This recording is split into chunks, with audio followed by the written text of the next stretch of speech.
गुरुर्ब्रह्मा गुरुर्विष्णुः गुरुर्देवो महेश्वरः गुरुरेव परं ब्रह्म तस्मै श्री गुरवे नमः।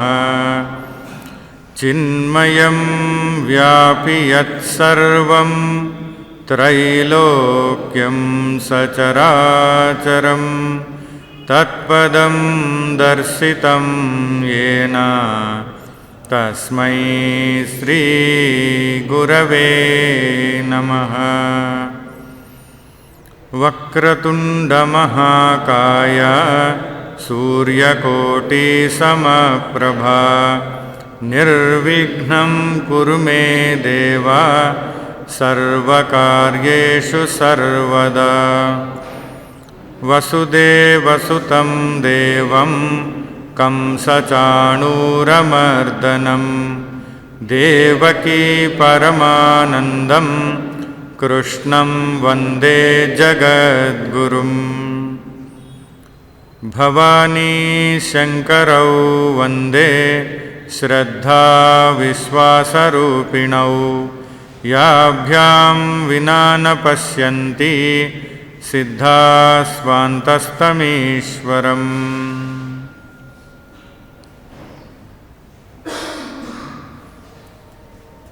हरिः ओम्।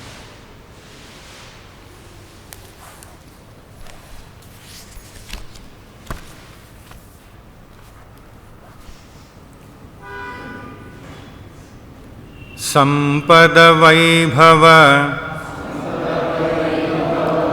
विजयदाता संपदवैभव विजयदाता विजयदाता स्थिरशाश्वतश्री स्थिरशाश्वतश्री अभयदाता अभयदाता कृपाकटाक्ष कृपाकटाक्ष वरप्रदाता वरप्रदाता जनन मरण जनन मरण भाग्यविधाता भाग्यविधाता संपदवैभव विजयदाता स्थिरशाश्वतश्री अभयदाता अभयदाता निदिध्यासन निदिध्यासन ध्यानप्रदाता ध्यानप्रदाता असंप्रज्ञाता असंप्रज्ञाता समाधिदाता समाधिदाता निदिध्यासन ధ్యానప్రదాత అసంప్రజ్ఞాత సమాధిదాత సమాధిదాత కేశవార్జున కేశవార్జున రూపవిజేత రూపవిజేత నరనారాయణ నరనారాయణ మోక్షప్రదాత మోక్షప్రదాత కేశవార్జున కేశవార్జున రూపవిజేత రూపవిజేత నరనారాయణ నరనారాయణ మోక్షప్రదాత మోక్షప్రదాత సంపదవైభవ సంపదవైభవ విజయదాత విజయదాత విజయదాత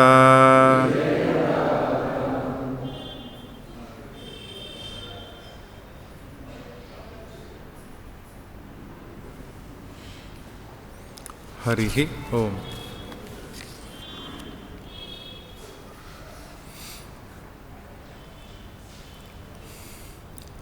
దాహము లేని వారికి జలపానము అవసరం లేదు. తపస్సు లేని వారికి జ్ఞానదానము అవసరం లేదు. దాహం ఉంటే జలం అందిస్తే దానికి ప్రయోజనం ఉంటుంది, ఉపయోగం ఉంటుంది. దాహం లేదు, జలాన్ని ఇవ్వాల్సిన పని లేదు, ఇచ్చినా వారు తీసుకోరు, అవసరం లేదు. అదేవిధంగా తపస్సు అనేటటువంటిది ఉంటే, జ్ఞానాన్ని అందిస్తే దానివల్ల ఉపయోగము ప్రయోజనము రెండూ ఉంటాయి. స్వీకరించాలని అనిపిస్తుంది కూడా, వారికి జ్ఞానం కావాలని అనిపిస్తుంది. తపించిన వారే అంటే తపస్సు చేసిన వారే జ్ఞానాన్ని వరించి తరించుతారు. తపించితేనే వరించి తరించడం వీలవుతూ ఉంటుంది. తపస్సు చేసినటువంటి వారికే జ్ఞానం యొక్క విలువ తెలుస్తుంది. భూమి తాపమునకు కాగినప్పుడు సూర్యుని యొక్క వేడి, సూర్యుని యొక్క రశ్మికి తాపము ఎక్కువైనప్పుడు, భూమికి తాపం ఎక్కువై వేడికి కాగినప్పుడు జలాన్ని కనుక మనం భూమిపైన ఉంచేటట్లయితే, వర్షం వచ్చినా జలాన్ని అక్కడ ఉంచినా వెంటనే పీల్చేసుకుంటుంది, వెంటనే పీల్చేసుకుంటుంది భూమి. అలాగే తపస్సు చేసినటువంటి వారు జ్ఞానాన్ని అందించినప్పుడు అమాంతం దాన్ని అందుకుంటారు, వెంటనే దాన్ని గ్రహించగలుగుతారు. లేదంటే దాని విలువ అర్థం కాదు. జ్ఞానము యొక్క విలువని వెలకట్టలేనటువంటి వారు పనికిరాని వారి కిందకి లెక్క. పనికిరాని వారికి జ్ఞానాన్ని అందించడం ఎంత సబబు? ఇదొక విషయం. ఇది భగవానుడు చెప్పిందే. రెండవది, తపస్సు ఉంది కానీ భక్తి లేదు. తపస్సు ఉండి భక్తి లేకపోతే అది అహంకారానికి తావిస్తుంది.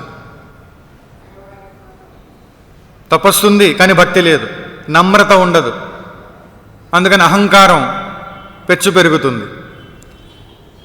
అహంకారం ఎప్పుడైతే పెరిగిపోతుందో జ్ఞానం అందించిన నిలువదు. ఎలాగంటే వర్షపు నీరు కొండపై గనక పడిందనుకోండి జారిపోతుంది కిందికి. అదే పల్లం ఉందనుకోండి పల్లంలోకి వచ్చి చేరుతుంది. నీరు పల్లమున్న చోటకు వచ్చి చేరుతుంది. అలాగే భక్తి ఉన్నటువంటి మస్తిష్కములలోనే ఈ జ్ఞానము వచ్చి చేరి నిలుస్తుంది. లేదంటే అది వృధా అయిపోతుంది. అందుకని జ్ఞానజలం అహంకారులకు అందిస్తే పక్కకు జారిపోతుంది. గంగాజలం లాంటి జ్ఞానజలం అంటే పవిత్రత కలిగించేదే జ్ఞానం కావున అది జారిపోతుంది.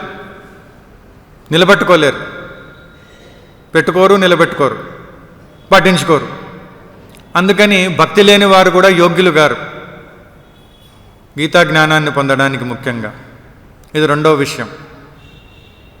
మూడవది శుశ్రూష అని అంటే రెండు అర్థాలు వస్తున్నాయి.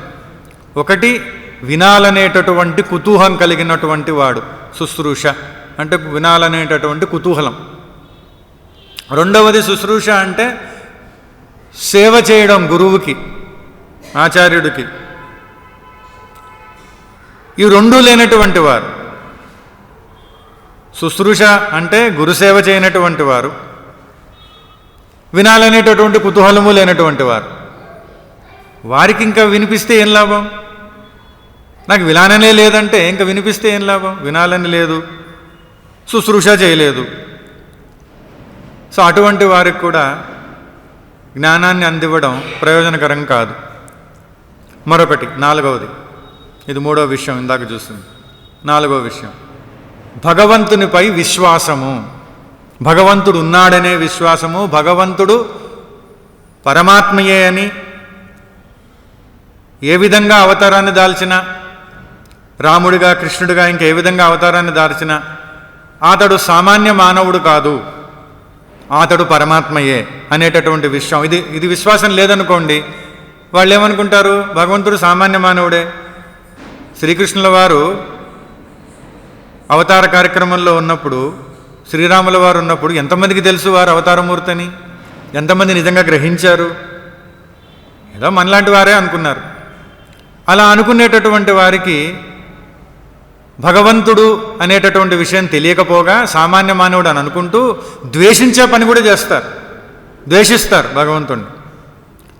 అలా ద్వేషించిన వాడికి, భగవంతుడిపై విశ్వాసం లేని వాడికి జ్ఞానాన్ని అందివ్వడం ఏం ప్రయోజనం? అసలు వాళ్ళు ఎందుకు తీసుకుంటారు? విశ్వాసమే లేదు, ద్వేషించడము ఉంది, ఇంకెందుకు? సారవంతమైనటువంటి బీజములను కొండలపై గుట్టలపై వేస్తే ఏం ప్రయోజనం? మొలుస్తాయా? మంచి భూమిలో వేస్తే మొలుస్తాయి. కానీ అలాగా ఉత్కృష్టమైనటువంటి జ్ఞానమును నికృష్టమైనటువంటి వ్యక్తులకు ఇవ్వరాదు. 4 విషయాలు చూసాము. 4 పరమాత్మ చెప్పినవే, మహాత్ములు దీనిపై వ్యాఖ్యానించినవే. ఈ 4 విషయాలు మనం చూసాం.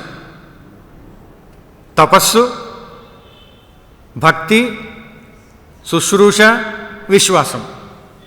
ఇవి లేని వారికి ఇవ్వవలసిన పని లేదు.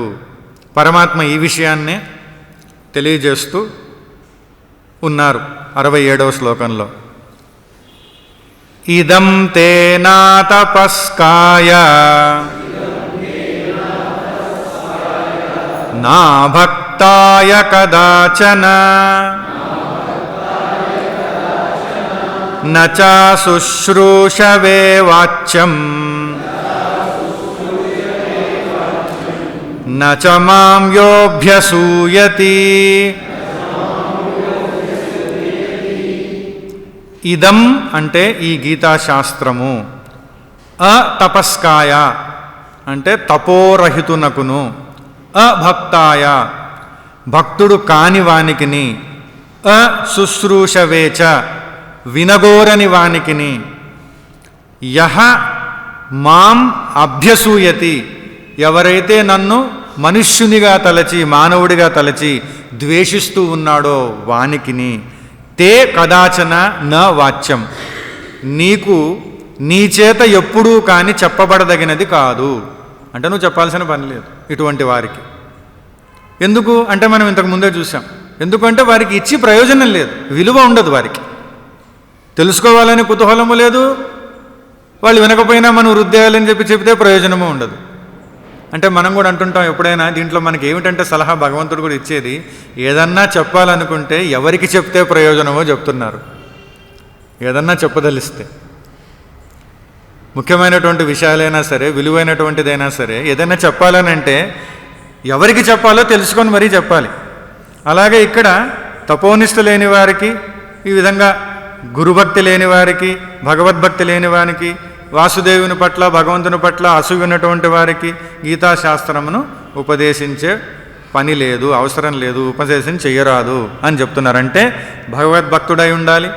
తపస్సు అనేటటువంటిది ఆచరించేటటువంటి విధంగా ఉంటుంది. తపస్సు అంటే ఏదో అడవుల్లోకి వెళ్ళిపోయి కూర్చొని ముక్కు మూసుకొని అట్లాంటివి ఏం కాదు. ఇక్కడ మామూలుగా భగవంతుడు చెప్పినటువంటి విషయాలను పాటించేటటువంటి వారు అనేటటువంటి విషయం. గురు శుశ్రూష పరుడికి అసూయ రహితుడైన వానికే చెప్పవలెను అని. ఒక గురువుగారి దగ్గర 3 శిష్యులు ముఖ్యులు, శిష్యులు చాలామంది ఉంటే 3 ముఖ్యులు ఉన్నారు. ఆ గురువు గారికి 90 ఏళ్ళు వచ్చాయి. ఇంకా దాని తర్వాత ఎవరో ఒకరికి ఆ ఆశ్రమాన్ని, భక్తులని, తదితర కార్యక్రమాలన్నీ చూసుకునేటటువంటి బాధ్యతని అందించాలి. ఆ బాధ్యతతో పాటు కూడా ఆ పదవి అనేటటువంటిది ఉంటుంది. ఎందుకంటే ఆశ్రమానికంతా కూడా అధిపతి గురువు అయినప్పటికి కూడా అనేటటువంటి బాధ్యతను అప్పచెప్పాలి. 90 ఏళ్ళు వచ్చాయి. వాళ్ళు ఏదో హోమాలు అవన్నీ కూడా చేశారు. ఇంకా వీళ్ళు 3 కూడా వెళ్ళి గురువుగారితో అన్నారు, మీరు అనేక పరీక్షలు పెట్టారు చాలామందికి చాలాసార్లు, అన్నిటల్లో మేము 3 ముఖ్యంగా ఉత్తీర్ణులమయ్యాము.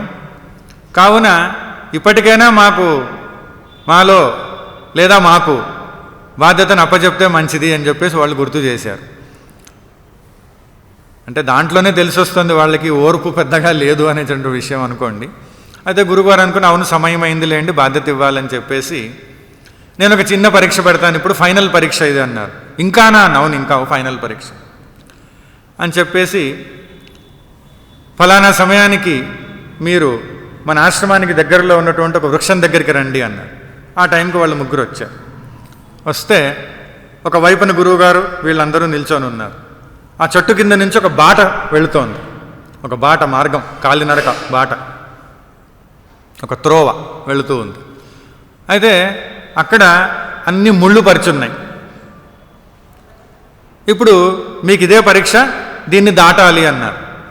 మొదటివాడు ఓసి ఇదెంత అని చెప్పేసి ఈ లాంగ్ జంపులు చేస్తుంటారు చూడండి, అలా అంత దూరం వెళ్ళి డ్రని పరిగెత్తి దూకేశాడు, అయిపోయింది. రెండోవాడు అనుకున్నాడు ఇదేంటిది గురువుగారు ఇలా చెప్పారనంటే ఈ జంపులు గింపులు కాదు, ఇదేం ఒలింపిక్స్ కాదు, ఇదేం నేషనల్ గేమ్స్ కాదు, ఇదేదో ఉంటుంది అని చెప్పేసి వాడు దాని మీద నడుచుకుంటూ వెళ్ళాడు. ఓర్పు సహిస్తూ భరిస్తూ రకరకాలుగా తేలికపరుచుకుంటూ ఏదో నానాయాతన పడి నడుచుకుంటూ వెళ్ళాడు. ఒక 3వవాడు ఉన్నాడు, వాడి దగ్గరికి వెళ్ళి అన్నీ ఏరడం మొదలెట్టాడు. ముళ్ళులన్నీ కూడా అన్నీ వేరేసి పక్కన పడేసాడు, దాన్ని మూసేశాడు. పక్కన పడేసి చిన్న గోతిలాగా ఉంటే దాన్ని పక్కన అన్నీ వేరేశాడు. చాలా టైం పట్టింది, అన్నీ వేరేసి మూసేశాడు. గురువుగారు 3వవాడిని ఎంచుకున్నారు. ఎందుకు అంటే నిన్ను నువ్వు కాపాడుకోవడమే కాదు, వేరే వాళ్ళ పైన వాళ్లకు బాధ కలగకూడదు, కష్టం కలగకూడదు, హాని కలగకూడదు, ఇబ్బంది కలగకూడదు అనేటటువంటి ప్రేమ భావన కూడా ఉండాలి. అటువంటి నిరహంకారమైనటువంటి నిస్వార్థమైనటువంటి భావన కూడా ఉండాలి వ్యక్తికి అని చెప్పేసి ఆ 3వ వ్యక్తియే నా తర్వాత ఇక్కడ అన్నిటి బాధ్యతలను చేపడతారు అని చెప్పి తెలియపరిచాడు. మొదటివాడు దూకేశాడు, రెండోవాడు ఓర్చుకుంటూ పోయాడు. అవి మాత్రమే కాదు కదా కావాల్సింది, ముఖ్యంగా అన్నిటికంటూ కావాల్సింది ఏమిటి, వేరే వాళ్ళకి కష్టం కలగకూడదు, వాళ్ళకి ఏమాత్రం ఇబ్బంది కాదు. నేను వెళ్ళిపోతే అయిపోయిందా, వాళ్ళందరూ తర్వాత వెళ్ళేవాళ్ళు, వాళ్ళకేమవ్వాలి, నాకు అనవసరం అనుకుంటే ఎలాగా, నా కోసమని కాదు కదా ఇతరుల కోసము అనేటటువంటి భావనే ముఖ్యము అని చెప్పేసి అక్కడ ఆ గురువుగారు ఆ 3వ వ్యక్తికి అందించడం జరిగింది. అంటే ఆ అర్హత యోగ్యత అనేటటువంటిది ఒక మంచి లక్షణం ద్వారా వ్యక్తమవుతూ ఉంటుంది.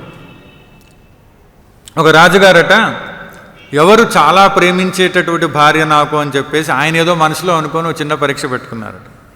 ఎక్కడికో వెళ్ళారు, బయటికి వెళ్ళారు, వచ్చారు. వచ్చిన తర్వాత నాకు చాలా దాహంగా ఉంది, నీళ్లు తీసుకురండి అన్నారు. ఓ 2 భార్యలు ఉన్నారు ఆయనకి, 2 వెళ్ళారు నీళ్ళు తీసుకురావడానికి. వాళ్ళు వచ్చే లోపల ఈయన పరుపు మీద పడుకొని నిద్రపోయాడు. 2 వచ్చారు. ఒక ఆవిడ చూశారు, ఏమిటిది నీళ్లు దమ్మంటాడు నిద్రపోతాడు ఏమిటని చెప్పేసి ఆ నీళ్ళు ఎందుకు ఎలాగైనా తెచ్చాను ఆవిడ తాగేసి వెళ్ళిపోయింది. 2 ఆవిడ అక్కడే కూర్చుంది. ఆయన ఎప్పుడు లేస్తాడా అని చెప్పి కూర్చుంది. కొన్ని గంటల తర్వాత లేచాడు. లేవగానే నీళ్ళు అందించింది. ఏమిటన్నాడు, మీరు నీళ్ళు అడిగారండి, నిద్రపోయారు, ఎంత అవసరమో ఎంత దాహంతో ఉన్నారో అని చెప్పేసి నీళ్ళు ఇవ్వడానికి నేను పక్కనే ఉన్నాను అని. అప్పుడు ఆయన చాలా మెచ్చుకొని తనకు చాలా విలువైనటువంటి విశేషమైనటువంటి ఒక బహుమతిని అందించారు. తెలుసుకున్న తర్వాత ఇంకొక ఆవిడ వచ్చి నాకెందుకు ఇవ్వట్లేదు అని చెప్పేసి. అంటే ప్రేమ ఎంత ఉంది, ఎంత ఎదుటి వ్యక్తి పైన కావాల్సినటువంటి సేవ చేయాలనే భావం ఉంది. మనకు కష్టమైన, మనకు ఓర్చుకోవాల్సిన పరిస్థితి వచ్చినా, వెంటనే ఫలితం కనపడకపోయినా ఆ సహనం ఎక్కడుంది, ప్రేమ ఎక్కడుంది, ప్రేమ ఎక్కడ ఉంటుందో అక్కడే ఉంటుంది. కావున వీరికి ఇచ్చా, నీకు ఇవ్వాల్సినవి ఎన్నో ఇచ్చాను, ఇదేం పెద్ద ఇవ్వాల్సిన అవసరం ఉందా, కాకపోతే నేను తెలుసుకోవడానికి ఇలా చేశాను అని చెప్పేసి ఆ వ్యక్తి అనడం జరిగింది. కావున అక్కడ కూడా మనం చూస్తే ఆ ప్రేమ, ఆ సేవ చేయాలనేటువంటి భావన ఇవి చాలా ముఖ్యంగా కనబడుతున్నాయి. బుద్ధుడు శిష్యుడైనటువంటి ముఖ్యుడైనటువంటి వాళ్ళల్లో కానొక ముఖ్యుడైనటువంటి ఆనందుడు. ఇద్దరికి మధ్యన ఒకసారి ఈ విధంగా సంభాషణ జరిగిందట. ఒకసారి బుద్ధుడట ఆనందుణ్ణి ఒక అడవి ప్రాంతంలోకి తీసుకొని వెళ్ళి అక్కడ చెట్ల ఆకులు చాలా పడిపోయి ఉన్నాయట. ఒకానొక సమయంలో అట్లా పడిపోతూ ఉంటాయి చెట్లలోంచి ఆకులన్నీ కూడా. అయితే కొన్ని ఆకులు చేతిలో తీసుకొని ఇలా చూపెట్టి, నేను ఇప్పటి వరకు నీకు చెప్పినటువంటి జ్ఞానబోధ ఇంత, ఇంకా చెప్పాల్సింది అంత, చెప్పింది ఇంత, ఇంకా చెప్పాల్సింది అంత అన్నాడట. ఆనందుడు, ఇంత విన్నాను, ఎంత చెప్పారు, చెప్పింది ఇంత, వినాల్సింది అంత. ఎవరైనా అంతే అనుకుంటారు. కానీ బుద్ధుడు అన్నారట, ఇంత ఏదైతే ఉందో ఇంత తెలిస్తే చాలు, దాంట్లో నువ్వు స్థిరంగా ఉంటే అంతా తెలుసుకున్న ఫలితం నీకు వస్తుంది అన్నారు. కొంత తెలుసుకున్నా స్థిరంగా పాటిస్తే, స్థిరంగా నిలబడితే, ఆచరిస్తే, దాన్ని జీవిస్తే, దాన్నే లక్ష్యంగా చేసుకొని సాధన చేస్తే చాలది. అంతా అవసరం లేదు, అంతా తెలుసుకోవాల్సిన అవసరం లేదు. తెలుసుకోవడం ఏముంది, ఎంత తెలుసుకున్నా సాధన చేయాలి, ఎంత తెలుసుకున్నా ఒక లక్ష్యం అనేది ఏర్పరచుకోవాలి. తెలుసుకున్న దానివల్ల ఇంత చాలు అని చెప్పారట.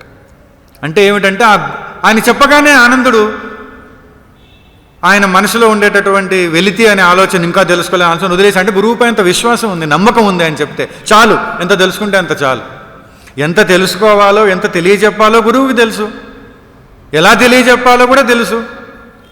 అలాగే ఎవరికి తెలియజెప్పాలో, ఎవరికి ఎంత చెప్పాలో కూడా తెలుసు. అదే పరమాత్మ కూడా అర్జునుడికి ఎక్కడ చెప్పాలి, ఎంత చెప్పాలి, ఎలా చెప్పాలని చెప్పేశారు ఆయన. చెప్పిన తర్వాత తెలుసుకున్నటువంటి విషయం ఇది చాలా ముఖ్యమైనటువంటి విషయం. అంటే ఎంత అరుదైనటువంటిది ఇది, ఎంత ముఖ్యమైనటువంటిది నీకు లభించింది అనేటటువంటి విషయాన్ని కూడా ఇక్కడ చెప్పకనే చెప్తున్నారు. అటు తర్వాత ఎవరు యోగ్యులంటే అర్జునుడికి కూడా తెలిసి వస్తుంది. ఏమిటి, ఎవరికి అంటే నాలో ఇవన్నీ ఉన్నట్టే కదా. అంటే ఒక కాన్ఫిడెన్స్ లెవెల్ని కూడా బిల్డ్ చేయడం. అది మరొక రకంగా కూడా చూస్తే అన్నీ ఉన్నట్టు, అంటే నువ్వు ఎంత విశిష్టమైనటువంటి వ్యక్తివి అనేది కూడా ఉంది అంతర్లీనంగా. ఇంకొక విషయం ఏంటంటే ఎవరికి చెప్పాలి, ఎవరికి చెప్తే నిలబడుతుంది, ఎవరికి చెబితే నిజంగా పనికొస్తుంది, లేదంటే అలా పోతుంది అంతే. దారిలో పోతుంటే ఎవరో కరపత్రాలు ఇస్తుంటారు, ఇలా తీసుకుని అలా పడేసిపోతుంటారు చాలామంది. అక్కడెందుకండి, ఇక్కడ కూడా పడేస్తారు. ఇప్పుడు మీరు వెళుతూ ఉంటే మీకు ఇస్తారు, ఇప్పుడు 2 కరపత్రాలు ఇస్తారు అయిపోయిన తర్వాత, సత్సంగం అయిపోయిన తర్వాత, రాబోయే జ్ఞాన యజ్ఞానికి సంబంధించినవి. సరే, అలాగా అదంటే వేరు, ఏదో కరపత్రాలు, ఇదంటే జ్ఞానం, ఇది చాలా ముఖ్యమైనటువంటిది, ఎవరికి ఇవ్వాలి అనేటటువంటిది పరమాత్మ ఆ విధంగా ఆ యోగ్యత, అంటే ఇటువంటి యోగ్యత ఉన్న వాళ్ళకి విశేషమైనటువంటి ఫలితం వస్తుంది. అది కూడా మనం అర్థం చేసుకోవాలి ముఖ్యంగా. ఎవరికి ఇవ్వరాదు ఇవ్వాలి అనేది కాకుండా ఎవరికి ఎక్కువ ఉపయోగపడుతుంది, ఎవరికి నిజంగా దాంట్లో చెప్పినట్లుగా అన్ని ఫలితాలు వస్తాయి, విశేషమైనటువంటి ఫలితం ఎవరికి వస్తుందంటే వీరికి అనేటటువంటిది మనకు అర్థమవుతూ ఉంది. తర్వాత చెప్పేటటువంటి వారికి చాలామంది చెప్తూ ఉన్నారు. అర్జునుడిని మాధ్యమంగా చేసుకొని పరమాత్మ తెలియజెప్పారు. తర్వాత రాబోయే శ్లోకాల్లో మనకు తెలియవస్తుంది కూడా, అది సంజయుడు కూడా చెప్తాడు. అది నాకు కేవలం వ్యాసుల వారి కృప వల్ల నేను వినడం జరిగింది, అది లేకపోతే నేను వినేది ఏమిటి అది కూడా అని చెప్తారు. అలాగా అర్జునుడిని మాధ్యమంగా చేసుకుని పరమాత్మ ఆనాడు చెప్తే వ్యాసుల వారి దయా కృప అనుగ్రహం వల్ల ఈరోజు కూడా మనం తెలుసుకోగలుగుతూ ఉన్నాం. అది య ఇమం పరమం గుహ్యం మద్భక్తేష్వభిధాస్యతి భక్తిం మయి పరాం కృత్వా మామే వైష్యత్య సంశయః.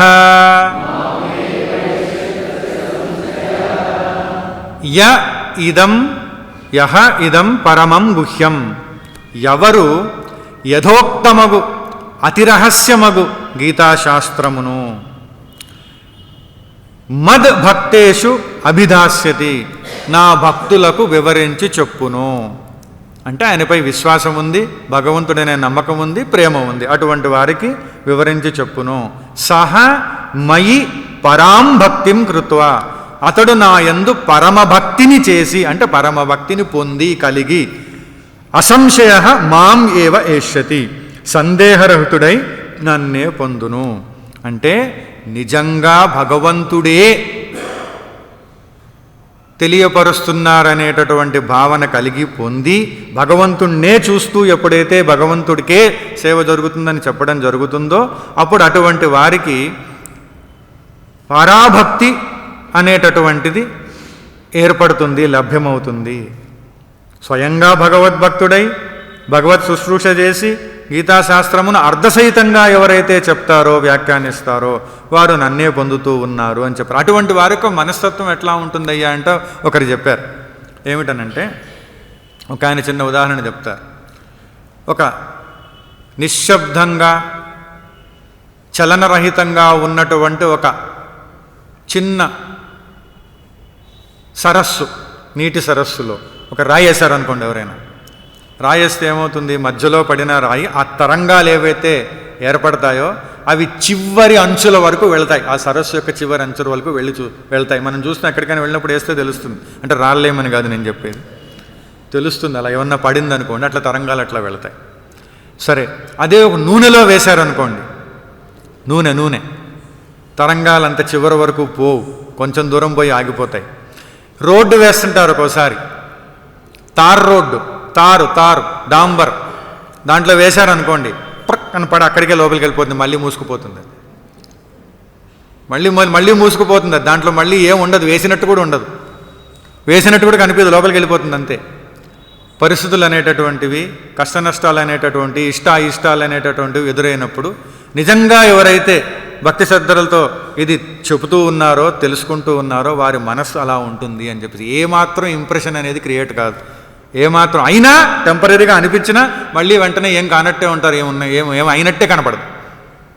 మానవ మాత్రలు అట్లా అనిపించినా మళ్ళీ దాని తర్వాత ఉండదు, ఇంకా ఉండే ప్రసక్తే లేదు. అంటే అలా చెప్పుకుంటూ ఉండడం కూడా చాలా మంచిది, చాలా మేలు చేస్తుంది అనేటటువంటి విషయం తెలియవస్తుంది. అభిదాసతి అన్నారు. ఇక్కడ 2 విషయాలని చెప్తారు పెద్దలు. ఒకటి ఏమిటంటే గ్రంథాన్ని అర్థం చేత గ్రంథాన్ని ఎలా ఉందో అలాగా అర్థ సహితంగా చెప్పినటువంటి వారికి ఒకటి. రెండవది భక్తి విశేషం చేత చెప్పినటువంటి వారికి ఈ అర్థము ఈ గ్రంథము దీంట్లో పోవడం అనేది ఇంట్రెస్ట్ లేకపోవచ్చు, కేవలం వారికి భక్తి ఉంటుంది పరమాత్మ పైన, గీతాశాస్త్రం పైన. ఆ భక్తి ద్వారా చెప్పేస్తారు.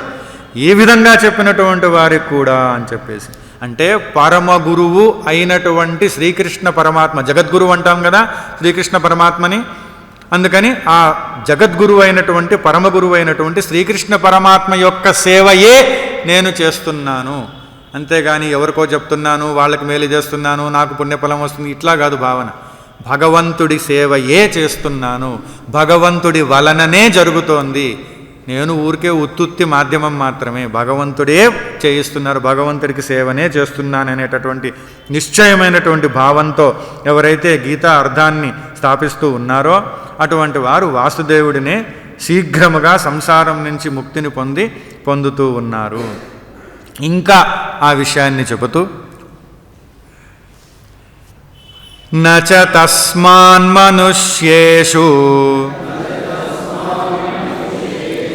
కశ్చిన్మే ప్రియకృత్తమః భవితా నచ మే తస్మాత్ అన్యః ప్రియతరో భువి. మనుష్యేషు తస్మాత్ చ భువి, మనుష్యులలో వారికంటే అంటే ఈ విధంగా చెప్పేటటువంటి వారికంటే జగత్తున మే ప్రియకృత్తమః కశ్చిత్న, నాకు అధికముగా ప్రియమును ఒనర్చువాడు ఎవరూ లేరు. తస్మాత్ అన్యః మే ప్రియతరః చ న భవిత, వారికంటే ఇతరులెవ్వరునూ కూడా నాకు ప్రియతరుడు కాబోడు కలుగబోడు అని. అంటే ఏమిటనంటే ఇంత గొప్ప విషయము ఇది తెలియజేస్తూ ఉన్నారు. ఎందుకనంటే గీతాచార్యుడు గీతా జ్ఞానము రెండూ ఒకటే అనేది మహాత్ముల యొక్క అభిప్రాయం. గీతాచార్యుడు గీతా జ్ఞానము రెండూ ఒకటే, భగవంతుడే భగవద్గీతగా వ్యక్తమై ఉన్నారు. అందుకని ఈ జ్ఞానమును నిజంగా భక్తితో కానీ అర్థంతో కానీ తెలుసుకొని కానీ కేవలం పరమాత్మ పట్ల శరణాగతిని పొందినటువంటి భక్తితో కానీ తెలుసుకొని ఎవరైతే తెలియజెపుతూ ఉన్నారో అటువంటి వారికి కూడా ఈ జ్ఞానం పూర్ణంగా లభ్యమవుతుంది.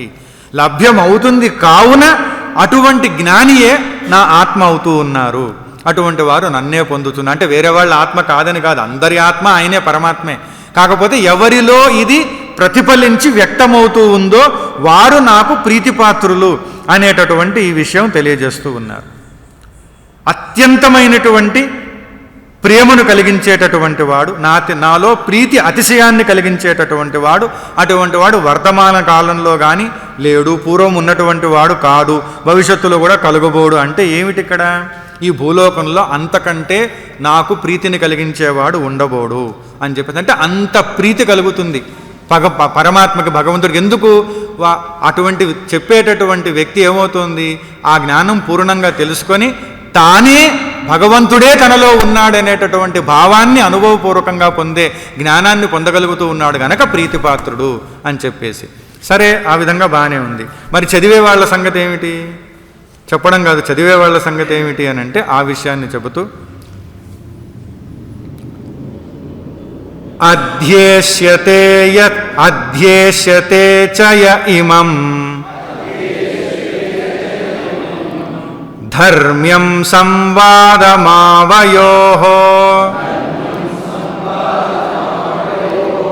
జ్ఞానయజ్ఞేన తేనాహం ఇష్టస్యామితి మే మతిః. యః చ ఆవయోః ఇమం ధర్మ్యం సంవాదం, మరియును ఎవరు మన ఇరువురి ఈ ధర్మ విషయమగు సంవాదమును, అంటే ఓ అర్జున, మన ఇద్దరి మధ్యన జరిగినటువంటి ధర్మ విషయమైనటువంటి సంవాదమును అధ్యేష్యతే, అధ్యయనము ఉనర్చును, అంటే చదువుకుంటూ ఉంటారో అధ్యయనం చేస్తుంటారో, తేన అహం జ్ఞానయజ్ఞేన ఇష్టః స్యాం, వారిచే నేను జ్ఞానయజ్ఞము చేత పూజితుడను అవుతూ ఉన్నాను. ఇతి మే మతిః, ఇది నా నిశ్చయము. ప్రచారం చేసేవాడు ఎలాగూ తరిస్తాడు, ఇతరులను తరింపజేస్తాడు. కానీ మానసమైనటువంటి ఈ జ్ఞానయజ్ఞము ఉత్కృష్టతమము అని చెప్పి తెలియజేస్తున్నారు. అంటే అధ్యయనం చేస్తూ ఉన్నారు. అధ్యయనం ఎవరైతే చదువుకుంటూ అధ్యయనం ఎవరైతే చేస్తూ ఉంటారో వారికి ఎటువంటి భావన కలిగిస్తున్నారు పరమాత్మ? వినేవాళ్ళు ఎవరు? నేనే వింటున్నాను. వాళ్ళు అధ్యయనం చేస్తుంటే వారి లోపల ఉండి నేనే వింటున్నాను కనుక నాకు వాళ్ళు వినిపించినటువంటి ఫలితం లభిస్తుంది. ఎవరికి లభిస్తుంది? అధ్యయనం చేసుకుంటా అనుకోండి, ఎవరు లేరంటే ఎలాగా? అధ్యయనం చేసినప్పుడు ఎవరన్నా ఉండాల్సిన అవసరం ఉందా? అవసరం లేదు. నిజానికి చెప్పేది ఎవరికి? వారికి వారే చెప్పుకుంటూ ఉంటారు. చిన్మయానందులు గారు చెప్పారు, మీరు చెప్తున్నారు కానీ మీకు మీరే చెప్పుకుంటారు ఇది యథార్థంగా. వాళ్ళు కూడా ఉంటారు, వాళ్ళు వింటారు. అంటే వాళ్ళకే మీరు కృతజ్ఞతాపూర్వకంగా నమస్కారం ధన్యవాదం చెప్పాలి. ఎందుకంటే మీరు ఒకళ్ళు చెప్పుకోలేక వాళ్ళ ముందు చెప్తున్నారని స్వామీజీ చెప్పేవారు. ఒక్కళ్ళే అధ్యయనం చేసుకుంటూ ఉంటారు. చాలా మాటలు ఒక విషయం ఏమిటనంటే, ఎవరు ఉండాల్సిన పని లేదు, ఎవరు ఉండాల్సిన అవసరం లేదు. భగవద్గీత శ్రీకృష్ణుడు అర్జునుడికి చెప్పినప్పుడు ఒక్కడే ఉన్నాడు శ్రోత. ఏదో వ్యాసుల వారు చెప్పారు కనుక ఇంకెవరో ఉన్నారు, అక్కడ ఎవరో వింటున్నారు, పక్కన ఉన్నది ఒకరే. అంతేగాని చెప్పుకోవడానికి 100 మంది కావాలి, 500 మంది కావాలి అవసరం లేదు. ఇదంతా అవసరం దేనికి? ఇది అధ్యయనం చేసుకోవడమే ముఖ్యం. స్వ అధ్యాయం గీత చదువుకుంటూ ఉంటే అంతకంటే కావాల్సింది ఏమీ లేదు. అంటే ఇంకొక విషయం కూడా ఇక్కడ ఏమిటంటే, ఒకవేళ గీత అర్థం తెలియకుండా పఠించినా, గుర్తుంచుకోండి ఎంత లిబరల్గా ఉన్నారో పరమాత్మ. ఇక్కడ అర్థం తెలుసుకోవాలి, దాన్ని విడమర్చాలి, దాంట్లో ఇవి చెప్పాలి. అర్థం తెలియకపోయినా, తెలియకనే పఠిస్తూ ఉన్నా, పోనీ మళ్ళీ మరీ అదే శ్లోకాలను జపిస్తూ ఉన్నా, మళ్ళీ జపించుకుంటూ ఉంటారు, అదే మంత్రంలా జపించుకుంటూ ఉంటారు కొంతమంది, జపిస్తూ ఉన్నా దానిని వినేటటువంటి నాకు, ఆయన ఉన్నారు కదా వినేవారు, శ్రోత ఈజ్ ఆల్వేస్ అవైలబుల్, రెడీ. ఎప్పుడు నువ్వు ఇన్స్పైరింగ్ అయిపోయి నువ్వు అధ్యయనం చేస్తావు అప్పుడు ఆయన వింటుంటాడు నీ లోపల నుంచి. వినేటటువంటి నాకు, నాకే ఇతడు తెలియజేస్తూ ఉన్నాడు, నాకు నన్నే ఇతడు తెలియజేస్తున్నాడు అని కూడా అర్థం. ఇది తెలియజేస్తూ ఉన్నాడు అను తలంపు కలుగుతోంది. అందుచేత జపమాత్రం వలన కూడా, ఇది అధ్యయనం చేయడం వలన కూడా చిత్తశుద్ధి కలుగుతుంది, జ్ఞాన ఉత్పత్తికి యోగ్యత కలుగుతుంది, జ్ఞానయజ్ఞ ఫలాన్ని మోక్షాన్ని కూడా పొందడం జరుగుతుంది. అంటే అధ్యయనం కూడా ఎంత విశేషమైనటువంటి ఫలమో చూడండి. చిత్తశుద్ధి కలుగుతుంది, జ్ఞాన ఉత్పత్తి కలిగేటటువంటి యోగ్యత వస్తుంది, అటువంటి జ్ఞానయజ్ఞ ఫలాన్ని అంటే మోక్షాన్ని కూడా పొందడం జరుగుతుంది. ఇంకా అర్ధ సహితంగా చెప్పేటటువంటి వారు, చదివేటటువంటి వారికి ఇంకా చెప్పాల్సిన అవసరం ఉందా మళ్ళీ స్పెషల్గా? అర్థం లేకపోయినా ఇంత ఫలితం అంటే అర్ధ సహితంగా చెప్పుకునే వాళ్ళకి ఇంకేమిటి? ఎంత విశేషమైనటువంటి ఫలం ఇది.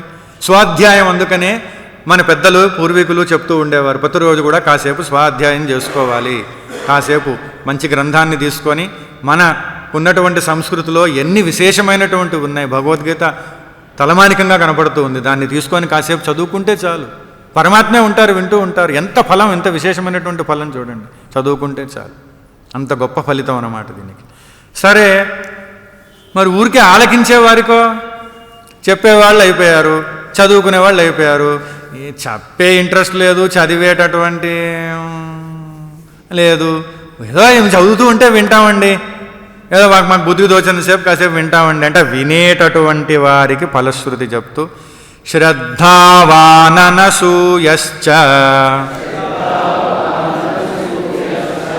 శృణుయాదపి యో నరః సోపి ముక్తః శుభాన్ లోకాన్ ప్రాప్నుయాత్ పుణ్యకర్మణాం. శ్రద్ధావాన్ అనసూయః చ, శ్రద్ధాయుక్తుడును అసూయరహితుడును. ఇక్కడ అసూయ అనేటటువంటిది లేకుండా ఉండాలి శ్రద్ధతో పాటుగా. యహ నరః శృణుయాత్ అపి, ఏ మనుష్యుడు అర్ధజ్ఞానము లేకపోయినను కేవలం వింటున్నాడో, ఎంత దయామయుడో పరమాత్మ, కేవలం ఊరికే అలా వింటున్నారంతే, అలా వింటూ ఉన్నారో, సహ అపి ముక్తః, అతడు కూడా ముక్తుడై, వినేటటువంటి వాడు కూడా, పుణ్యకర్మణాం శుభాన్ లోకాన్ ప్రాప్నుయాత్, అగ్నిహోత్రాది పుణ్యకర్మములు నర్చేటటువంటి వారు ఏ పుణ్యలోకాలనైతే గొప్ప గొప్ప విశేష కర్మలన్నీ చేసి పొందుతారో వీరు కూడా పొందుతారు. అంటే అవి చేయడం మానేమని కాదు సుమా, అంటే వీరు కూడా పొందుతారు. భగవద్గీత కూడా కేవలం వినడం వల్ల అంత గొప్ప ఫలితం లభిస్తుంది. శ్రద్ధాళువులై అసూయరహితులై గీతాశాస్త్ర శ్రవణము చేసేటటువంటి వారు పాప కర్మ విముక్తులై ఉత్తమ లోకాలను పొందుతారు. అంటే పారాయణం చేసేటువంటి వాడికి, వాడే వింటుంటాడు, వాడే పారాయణం చేస్తుంటాడు, వాడికి పాప విముక్తుడై ఉత్తమ గతిని పొందుతారు. పఠించేటటువంటి వారి దగ్గర కూర్చొని అనుమానం లేకుండా విండేటట్లయితే, కేవలం జస్ట్ లిసనింగ్, కేవలం అక్షరమాత్రాన్ని కూడా వినేటటువంటి వాడు కూడా ముక్తుడవుతాడు, అంటే పాపాల చేత విడువబడతాడు. ఇక పుణ్యకర్మలు చేసేటటువంటి వారి లోకాలను పొందుతాడు. ఇక జ్ఞానవంతుల సంగతి చెప్పేదేముంది? అందుకని ఆలోచించండి. భగవద్గీత అనేటటువంటిది చదువుకున్నా, చెప్పుకున్నా, విన్నా ఎంత మహత్ఫలితం లభిస్తుందో పరమాత్మ తెలియజేస్తూ తరువాత అర్జునుడికి ఒక ప్రశ్నను సంధిస్తూ ఉన్నారు. కచ్చిదేతచ్ఛృతం పార్థ త్వయైకాగ్రేణ చేతసా కచ్చిదజ్ఞాన సమ్మోహః ప్రణష్టస్తే ధనంజయ.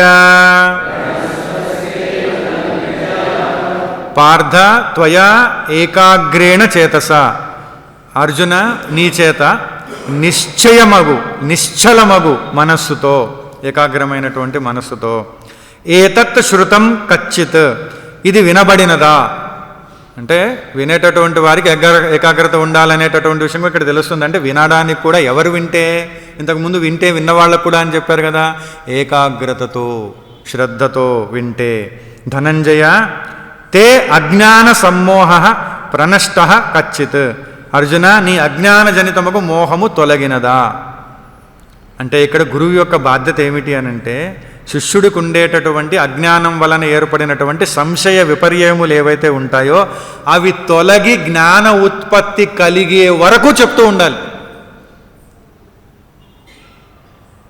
స్వామి చిన్మయానందుల వారు కూడా చాలా మార్లు చాలామంది చూశారు ఈ విషయాన్ని. జ్ఞానయజ్ఞం చేస్తారు, ప్రవచనం అంతా చెప్తారు, చాలా విషయాలన్నీ చెప్తారు. దాని తర్వాత అలా కాసేపు కూర్చొని ఉన్నప్పుడు వచ్చి మళ్ళీ మొట్టమొదట ఏదైతే చెప్పారో మూలమైనటువంటిది ఆ ప్రశ్న కూడా వేస్తారు వచ్చి. ఇంతకీ ఎవరెవరికి చెప్పారని కూడా అడిగిన వాళ్ళు లేకపోలేదు. అయినప్పటికి కూడా ఓపికతో, ఓర్పుతో, ప్రేమతో చెప్తారనమాట. ఏమిటనంటే అదే వారిలో చూసినటువంటి విషయం. ఇప్పుడే చెప్పాను కదా, ఏంటంటే అడుగుతున్నారు కదా, ఏదో ఉన్నాడు మనసు ఎక్కడికో పోయింది వినలేదు, మళ్ళీ చెప్తూ ఉండడం అనమాట. అంటే ఏమిటంటే గురువు బాధ్యత ఏమిటంటే ఆ ప్రేమ, ఆ కరుణ గురువుకి ఏమిటంటే వీడికి అజ్ఞానంలో వదిలేస్తే ఈ డౌట్లు ఇట్లానే ఉంటాయి, రాంగ్ అండర్స్టాండింగ్, రాంగ్ థింకింగ్ అంతా ఉంటుంది, ఒకటి చెప్తే ఇంకోటి అర్థం అవుతుంది. అందుకని నిజంగా నీకు వినబడిందా, తెలిసిందా, ఆ డౌట్లన్నీ పోయినాయా, ఆ మోహం పోయిందా అని పొయ్యే వరకు చెప్తూ ఉండడం అనమాట. అందుకని అలా ప్రశ్నించారన్నమాట. అర్థం గ్రహించకపోతే మళ్ళీ ఏమని చెప్పాల్సి వస్తుంది నీకు అని చెప్పేసి, మళ్ళీ చెప్పాల్సినటువంటి అవసరం ఉంది అని. అంటే ఈ గీతాశాస్త్రం నీకు అర్థంతో అవతరింపబడిందా, ఈ జ్ఞానం చేత, ఈ అజ్ఞానం చేత ఏదైతే, ఈ జ్ఞానం వలన నీకు అజ్ఞానం ఉంది కనుక ఆ అజ్ఞానం వలన ఏదైతే మోహనం ఉనిందో, ఆ మోహం ఉనిందో, ఆ సమ్మోహం విపర్యయం మరలా ఉత్పన్నం కాని విధంగా పోయిందా, మరలా జనించని విధంగా పోయిందా అనేటటువంటి విషయాన్ని భగవంతుడు తెలియజేశారు. ఒక వ్యక్తట చాలా నేనెందుకు పనికిరాను, నా వల్ల ప్రయోజనం లేదు, నా వల్ల ఉపయోగం లేదు అనేటువంటి భావాలన్నీ అనుకుంటూ ఉన్నాడట. యువకుడు అలాంటి భావానికి లోనైపోయాడు. ఏదో ప్రెషర్స్ ఉండుంటాయి, ప్రాబ్లమ్స్ ఉండుంటాయి, అది చాలా మైండ్ని ఎఫెక్ట్ చేసి అట్లా అయిపోయాడు. అట్లా అయిపోయిన తర్వాత ఆయన్ని తీసుకొని వెళ్ళి ఒక సైకియాట్రిస్ట్ దగ్గరికి తీసుకొని వెళ్ళారు. సరే, ఆ సైకియాట్రిస్ట్ గారు కొన్ని సెషన్లు తీసుకున్నారు. వీడికి చాలా కెపాసిటీ ఉంది, మంచి పర్సన్, చాలా టాలెంట్స్ ఉన్నాయి, చాలా చదివాడు, చాలా పట్టభద్రత ఉంది, చాలా వృత్తి ఉంది, వ్యాపారాలు కూడా ఉన్నాయి, అన్నీ చేస్తున్నాడు. సరే, కానీ వీడికి ఇలాంటి స్టేట్ వచ్చేసింది మైండ్లో. సరే, ఆయన ఏం చెప్పారంటే, నువ్వు అందరికంటే చాలా గొప్పవాడివి, నువ్వు ఏదైనా చేయగలవు, ఏదైనా సాధించగలవు, ఏదైనా చేసి సాధించి నిన్ను నువ్వు రుజువు చేసుకోగలవు అనేటటువంటిది నువ్వు చెప్పుకుంటూ ఉండు అని చెప్పారు. నేను అందరికంటే గొప్పవాడిని, ఏదైనా సాధించగలను, ఏదైనా చేయగలను, ఏదైనా సాధించి చేసి రుజువు చేయగలను, ఇట్లా చెప్పుకుంటూ ఉండమన్నారు. సరే, అయినా సెషన్లు అయిపోయినాయి. లాస్ట్లో ఇలానే చెప్పుకుంటూ ఉండి నీలో చాలా చాలా మార్పులు వస్తాయి. మళ్ళీ ఒక సంవత్సరం తర్వాత కలుద్దాం, అప్పటిదాకా నీకు అవసరం ఉండదు. సంవత్సరం తర్వాత ఈయన మళ్ళీ కలిశారట. ఏమయ్యా ఎలా ఉన్నావు అంటే, అప్పులు చేసి రోడ్డున పడ్డానండి అన్న. ఏమైందే నీకంటే, మీరే కదండి చెప్పారు నేను అందరికంటే గొప్పవాడిని, ఏదైనా చేయగలను, ఏమైనా సాధించగలను, ఏమైనా రుజువు చేయగలనని. ఒక అమ్మాయిని పెళ్లి చేసుకున్నానండి. ఆవిడ నాకు బంగారం కావాలంది, తీసిచ్చాను. ఇల్లు కావాలంది, కొనిచ్చాను. దాని తర్వాత కార్లు కావాలంది, కొనిచ్చాను. మా వాళ్ళకి ఇది కావాలంది, కొనిచ్చాను. మా స్నేహితులకి అది కావాలంది, కొనిచ్చాను. దాని తర్వాత ఏదో ఇది అది అది, దాని తర్వాత ఇంకెవరో వచ్చారు వాళ్ళకి, ఇంకెవరో వచ్చారు వాళ్ళకి. ఎందుకంటే నేను ఏదైనా చేయగలను, నేను చాలా గొప్పవాడిని, ఏదైనా సాధించగలను.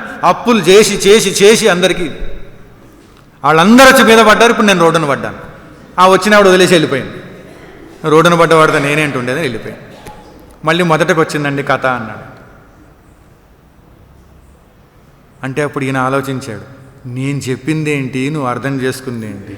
చాలా గొప్పవాడిని, ఏదైనా రుజువు చేయగలను, ఏదైనా సాధించగలను అని అనుకుంటే ఎవడేది పడితే అది అడిగితే ఇచ్చేయడం, ఎవడో పడితే అప్పులు చేయడం, ఇలాగా చెప్పాను. మరి గొప్పవాళ్ళంటే అంతే కదండి, ఎవడని చెప్తే ఇచ్చాను అంటే అర్థం అయితే కదా. అది అర్థం కాకపోతే ఎట్లా? ఏదన్నా పాయింట్ ఇచ్చినా సెషన్స్ ఇచ్చినా అర్థం అయితే ప్రయోజనం ఉంటుంది, అర్థం కాకపోతే అది మిస్యూజ్ అయిపోతుంది. అలాంటి విషయం జరుగుతుంది అన్నమాట. అలా జరగకుండా అసలు డౌట్లన్నీ పోవాలి. మనకి ఏదన్నా సలహా ఎవరన్నా ఇస్తే క్లియర్గా అర్థమైందో లేదో చూసుకోవాలి. చాలా క్షుణ్ణంగా తెలిసి వచ్చిందా, చెప్పేటటువంటి వారు ఏ ఉద్దేశంతో చెప్పారో, వినేటటువంటి వారికి ఏ ప్రయోజనం కలగాలని చెప్పారో అది జరుగుతోందా అని తెలుసుకోవాల్సినటువంటి అవసరం ఉంది. అటువంటి శ్రద్ధ ఉండాలి. కళ్యాణరావు అని చెప్పేసి ఒక ఆయన ఉన్నాడట. చాలామంది స్నేహితులు ఒక చోట కలిస్తే ఈయన కూడా కూర్చొని ఉన్నాడు. ఊరికే కూర్చొని ఏం చేస్తాము, కాలయాపన ఎలా జరుగుతుందని చెప్పి జూదం ఆడదామని జూదం ఆడడం మొదలెట్టారు. వాళ్ళు ఆడుతున్నారు, ఈయన గెలుస్తున్నాడు. ఏది ఆడినా ఎన్ని ఆటలు ఆడినా ఈయనే గెలుస్తున్నాడు.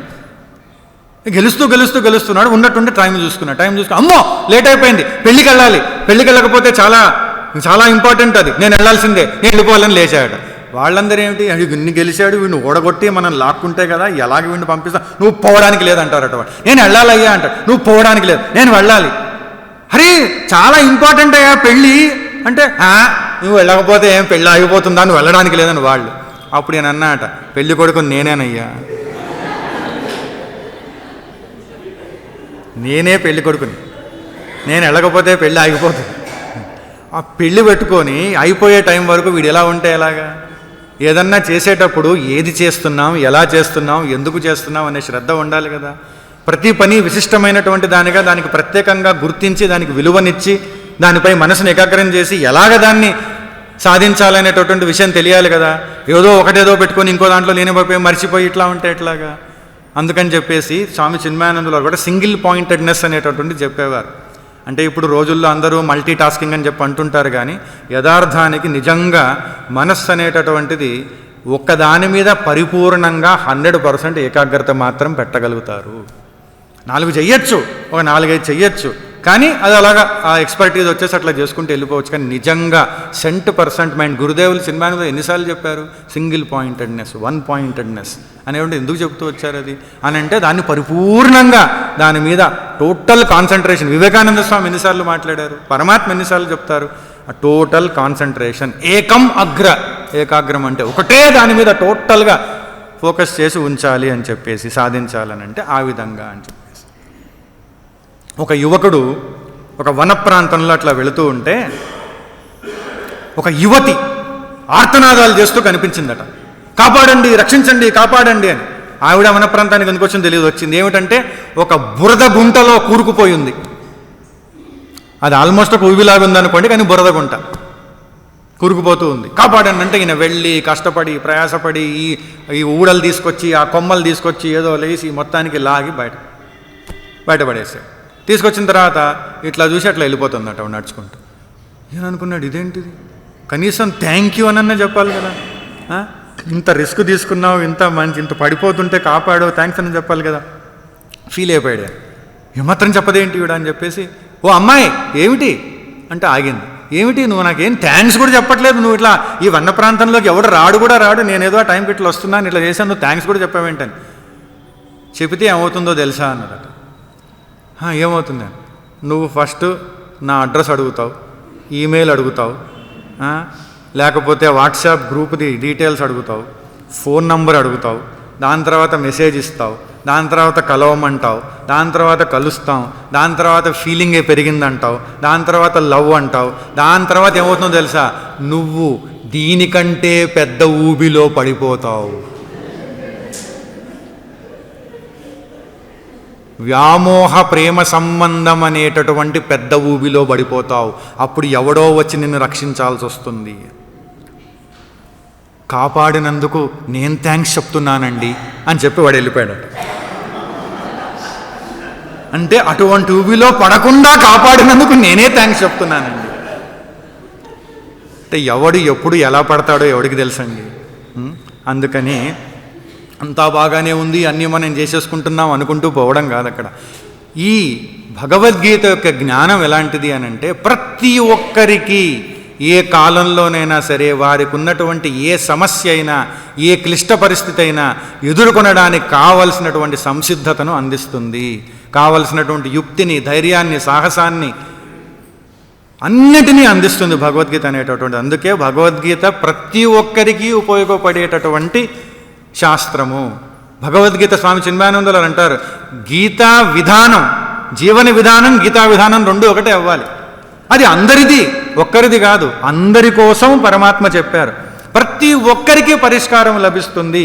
మహాత్ములే ఎందరో, గాంధీ మహాత్ముని ఉదాహరణగా తీసుకుంటే ఎటువంటి కష్ట క్లిష్ట పరిస్థితులు వచ్చినా ప్రతి పరిస్థితిని ఎదుర్కొని దాన్ని అధిగమించగలిగేటటువంటి ఇటువంటి అవకాశం కేవలం భగవద్గీత వల్ల వచ్చింది. ఆయన ఓపెన్గా అడ్మిట్ చేశారు. అంటే ఆయన సాధించినటువంటి విజయాలు ఎవరు సాధించాలి చెప్పండి? ఆయన సాధించినటువంటి విజయాన్ని అంతమందిని అంత స్ఫూర్తివంతులుగా చేస్తే, అంటే ఎందరో మహానుభావులు ఈ రోజు కూడా ఎప్పటికైనప్పటికీ కూడా ఈ ప్రతిరోజు జీవించేటటువంటి జీవన విధానానికి ఉపయోగపడేటటువంటి ఆధ్యాత్మిక జ్ఞానం ఇది దీంట్లో ఉన్నటువంటిది. ఎనీ టైం, ఏ కాలంలో అయినా ఎవర్ ఫ్రెష్ ఇది. ప్రతి ఒక్కరికి దీంట్లో పరిష్కారం, సమస్య యొక్క పరిష్కారం కనబడుతుంది. అర్జునుడు జవాబు చెబుతూ, అర్జున ఉవాచ నష్టో మోహ స్మృతిర్లబ్ధా త్వత్ప్రసాదాన్మయాచ్యుత స్థితోస్మి గత సందేహః కరిష్యే వచనం తవ నష్టో మోహ స్మృతిర్లబ్ధా త్వత్ప్రసాదాన్మయాచ్యుత స్థితోస్మి గత సందేహః కరిష్యే వచనం తవ.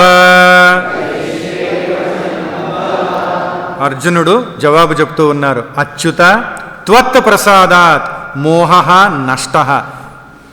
నేను తెలుసుకోవడం వల్ల పోయింది, నాకు అర్థం అవడం వల్ల పోయింది, నా కెపాసిటీ వల్ల పోయింది కాదు. అక్కడ నీ కృప వలన అజ్ఞానము తొలగింది. నీ కృప వలన అజ్ఞానము తొలగింది.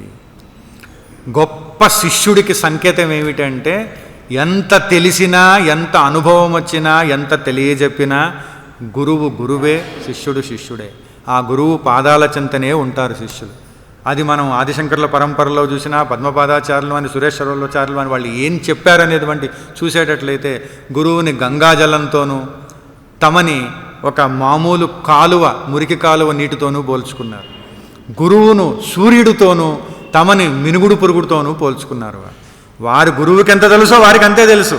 కానీ మీ కృప వలన, అర్జునుడు ఇక్కడ, హే కృష్ణ నీ కృప వలన పోయింది. నీ దయ, నీ కృప, నీ అనుగ్రహం, చెప్పినటువంటి జ్ఞానం కూడా నువ్వే గనక నువ్వే లోపలుండి తొలగించావు దీన్ని. నీ ప్రజెన్స్లో ఇది చెప్పింది కూడా నీవే. మయా స్మృతి లబ్ధ, నా చేత ఆత్మతత్వ విషయమగు స్మృతి పొందబడింది. స్మృతి లబ్ధం అంటే ఏదో గుర్తుకొచ్చిందని కాదు, ఆత్మతత్వ విషయమగు స్మృతి లభించింది. గత సందేహ స్థిత అస్మి, సంశయరహితుడినై స్థిరంగా ఉన్నాను. తవ వచనం కరిష్యే, నీ ఉపదేశమును పాటిస్తాను. భిద్యతే హృదయ గ్రంథి ఛిద్యంతే సర్వ సంశయా క్షీయంతే చాస్య కర్మాణి తస్మిన్ దృష్టే పరావరే అనేటటువంటి ఉపనిషత్తుల్లో చెప్పినట్టు వాక్యం ద్వారా హృదయ గ్రంథులన్నీ కూడా తొలగిపోయినాయి. తత్ర కో మోహః కో శోకః ఏకత్వం అనుపశ్యత అనేటటువంటి ఉపనిషద్ వాక్యం ద్వారా ఒకే ఒక తత్వాన్ని చూసేటటువంటి వాడికి, అంతటా ఉన్నటువంటి ఏక ఆత్మని చూసేటటువంటి వాడికి శోకం ఎక్కడ, మోహం ఎక్కడ, ఎందుకుంటుంది? అందరిలో ఉన్న ఒకేదాన్ని, అందరూ ఉన్న ఒకేదాన్ని చూసేటటువంటి వాడికి రెండు వేరు వేరు చూస్తే శోకం, మోహం, భయం, ఇది అది వస్తాయి. కానీ కనుక ఆ విధంగా అర్జునుడికి కూడాను ఏ విధంగా పోయింది అని అంటే ఆ విధంగా పోయింది. అజ్ఞానం వలన జనించేటటువంటి మోహం ఏదైతే ఉంటుందో సముద్రము లాంటిదంటది. అజ్ఞానం వల్ల ఏర్పడే మోహం సముద్రం లాంటిది. హరించడానికి అంత సులభమయ్యేటటువంటిది కాదు, శక్యమయ్యేటటువంటిది కాదు. సంసారంలో ఉన్న అనర్థాలన్నిటికీ మూల కారణమైనటువంటి ఈ మోహము నశించింది. ఆత్మతత్వ విషయ స్మృతి నాకు లభించింది. అంటే సర్వ ప్రతిబంధక శూన్యమైనటువంటి ఆత్మజ్ఞానం లభించింది. ఏ బంధనాలు లేకుండా చేసేటటువంటి ఆత్మజ్ఞానం లభించింది. అన్ని సంశయాలు నశించి జ్ఞానము ప్రాప్తము అయినది, మోహము పూర్తిగా తొలగినది. అచ్యుత అన్నారు. త్వత్ప్రసాదాన్ మయ అచ్యుత. అచ్యుత అంటే ఏమిటంటే ఒక అర్థం, మామూలుగా అర్థం నా చ్యుత అయితే అచ్యుత అని చెప్పేసి ఈ దేని చేత, అనాత్మ విషయమైనటువంటి దేని చేత అంటబడనటువంటి వాడు అని ఒక అర్థం. కానీ ఇక్కడ అర్జునుడు చెప్పేటటువంటి దాంట్లో ఏమర్థం ఉందని మహాత్ములు చెప్తారంటే ఆత్మయే అని నిశ్చితుడవు అయినందున అచ్యుతుడవు, ఆత్మయే నేను అని నీవు ఎప్పుడూ ఆ విధంగానే ఉంటావు పరమాత్మ, కనుక నీవు అచ్యుతుడవు. ఎవడయ్యా అచ్యుతుడంటే తాను దేహం కాదు, తాను మనసు కాదు, బుద్ధి కాదు, అహంకారం కాదు, మెమరీ కాదు, ఇలా తాను ఏదీ కాదు, తాను కేవలం ఆత్మయే అని ఎవరికైతే తెలుస్తుందో, అలా తెలియచెప్పబడుతుందో వేరే వాళ్ళు ముందరుంటే కూడా ఆ ఉనికి వల్ల, ఆ ఉపస్థితి వల్ల అటువంటి వాడు అచ్యుతుడు. దేని చేత అంటబడినటువంటి వాడు ఆత్మయే తాను అని తెలుసుకున్నటువంటి వాడు, ఆత్మలోనే ఆత్మగా ఉండేటటువంటి వాడు తెలియజెప్తే ఈయన కూడా అటువంటి ఆ వైబ్రేషన్ వల్లే, ఆ కృప వల్లే, అనుగ్రహం వల్లే ఈయన కూడా అటువంటి స్థితి వచ్చిందనమాట. సర్వ సందేహాలు నివారింపబడినవి. వియోగానికి అయోగ్యమగు ఎడబాటు సంభవించని స్మృతి అంటే దేనికి కూడా ఈ ఆత్మస్మృతి నుంచి నన్ను దూరం చేయకుండా, మళ్ళీ ఎడబాటు కలగనివ్వకుండా ఉండేటటువంటి ఆత్మజ్ఞానం నాకు లభించింది. ఇంకొకటి ఏమిటి? కరిష్యే వచనం తవ అని అన్నారు కదా, యుద్ధము చేయదగింది అని నీ శాసనమునందు నేను స్థితుడనవుతూ ఉన్నాను. ముందు కూడా అదే చెప్పారు ఆయన, యుద్ధం చెయ్యాలి, నేను చెయ్యను, నేను చేయలేను, నా వల్ల కాదు, ఎందుకంటే వాళ్ళంతా నా వాళ్ళు, నాకు కుదరదు. అదంతా దేనివల్ల? అజ్ఞానజనితమైనటువంటి మోహం వల్ల వచ్చింది.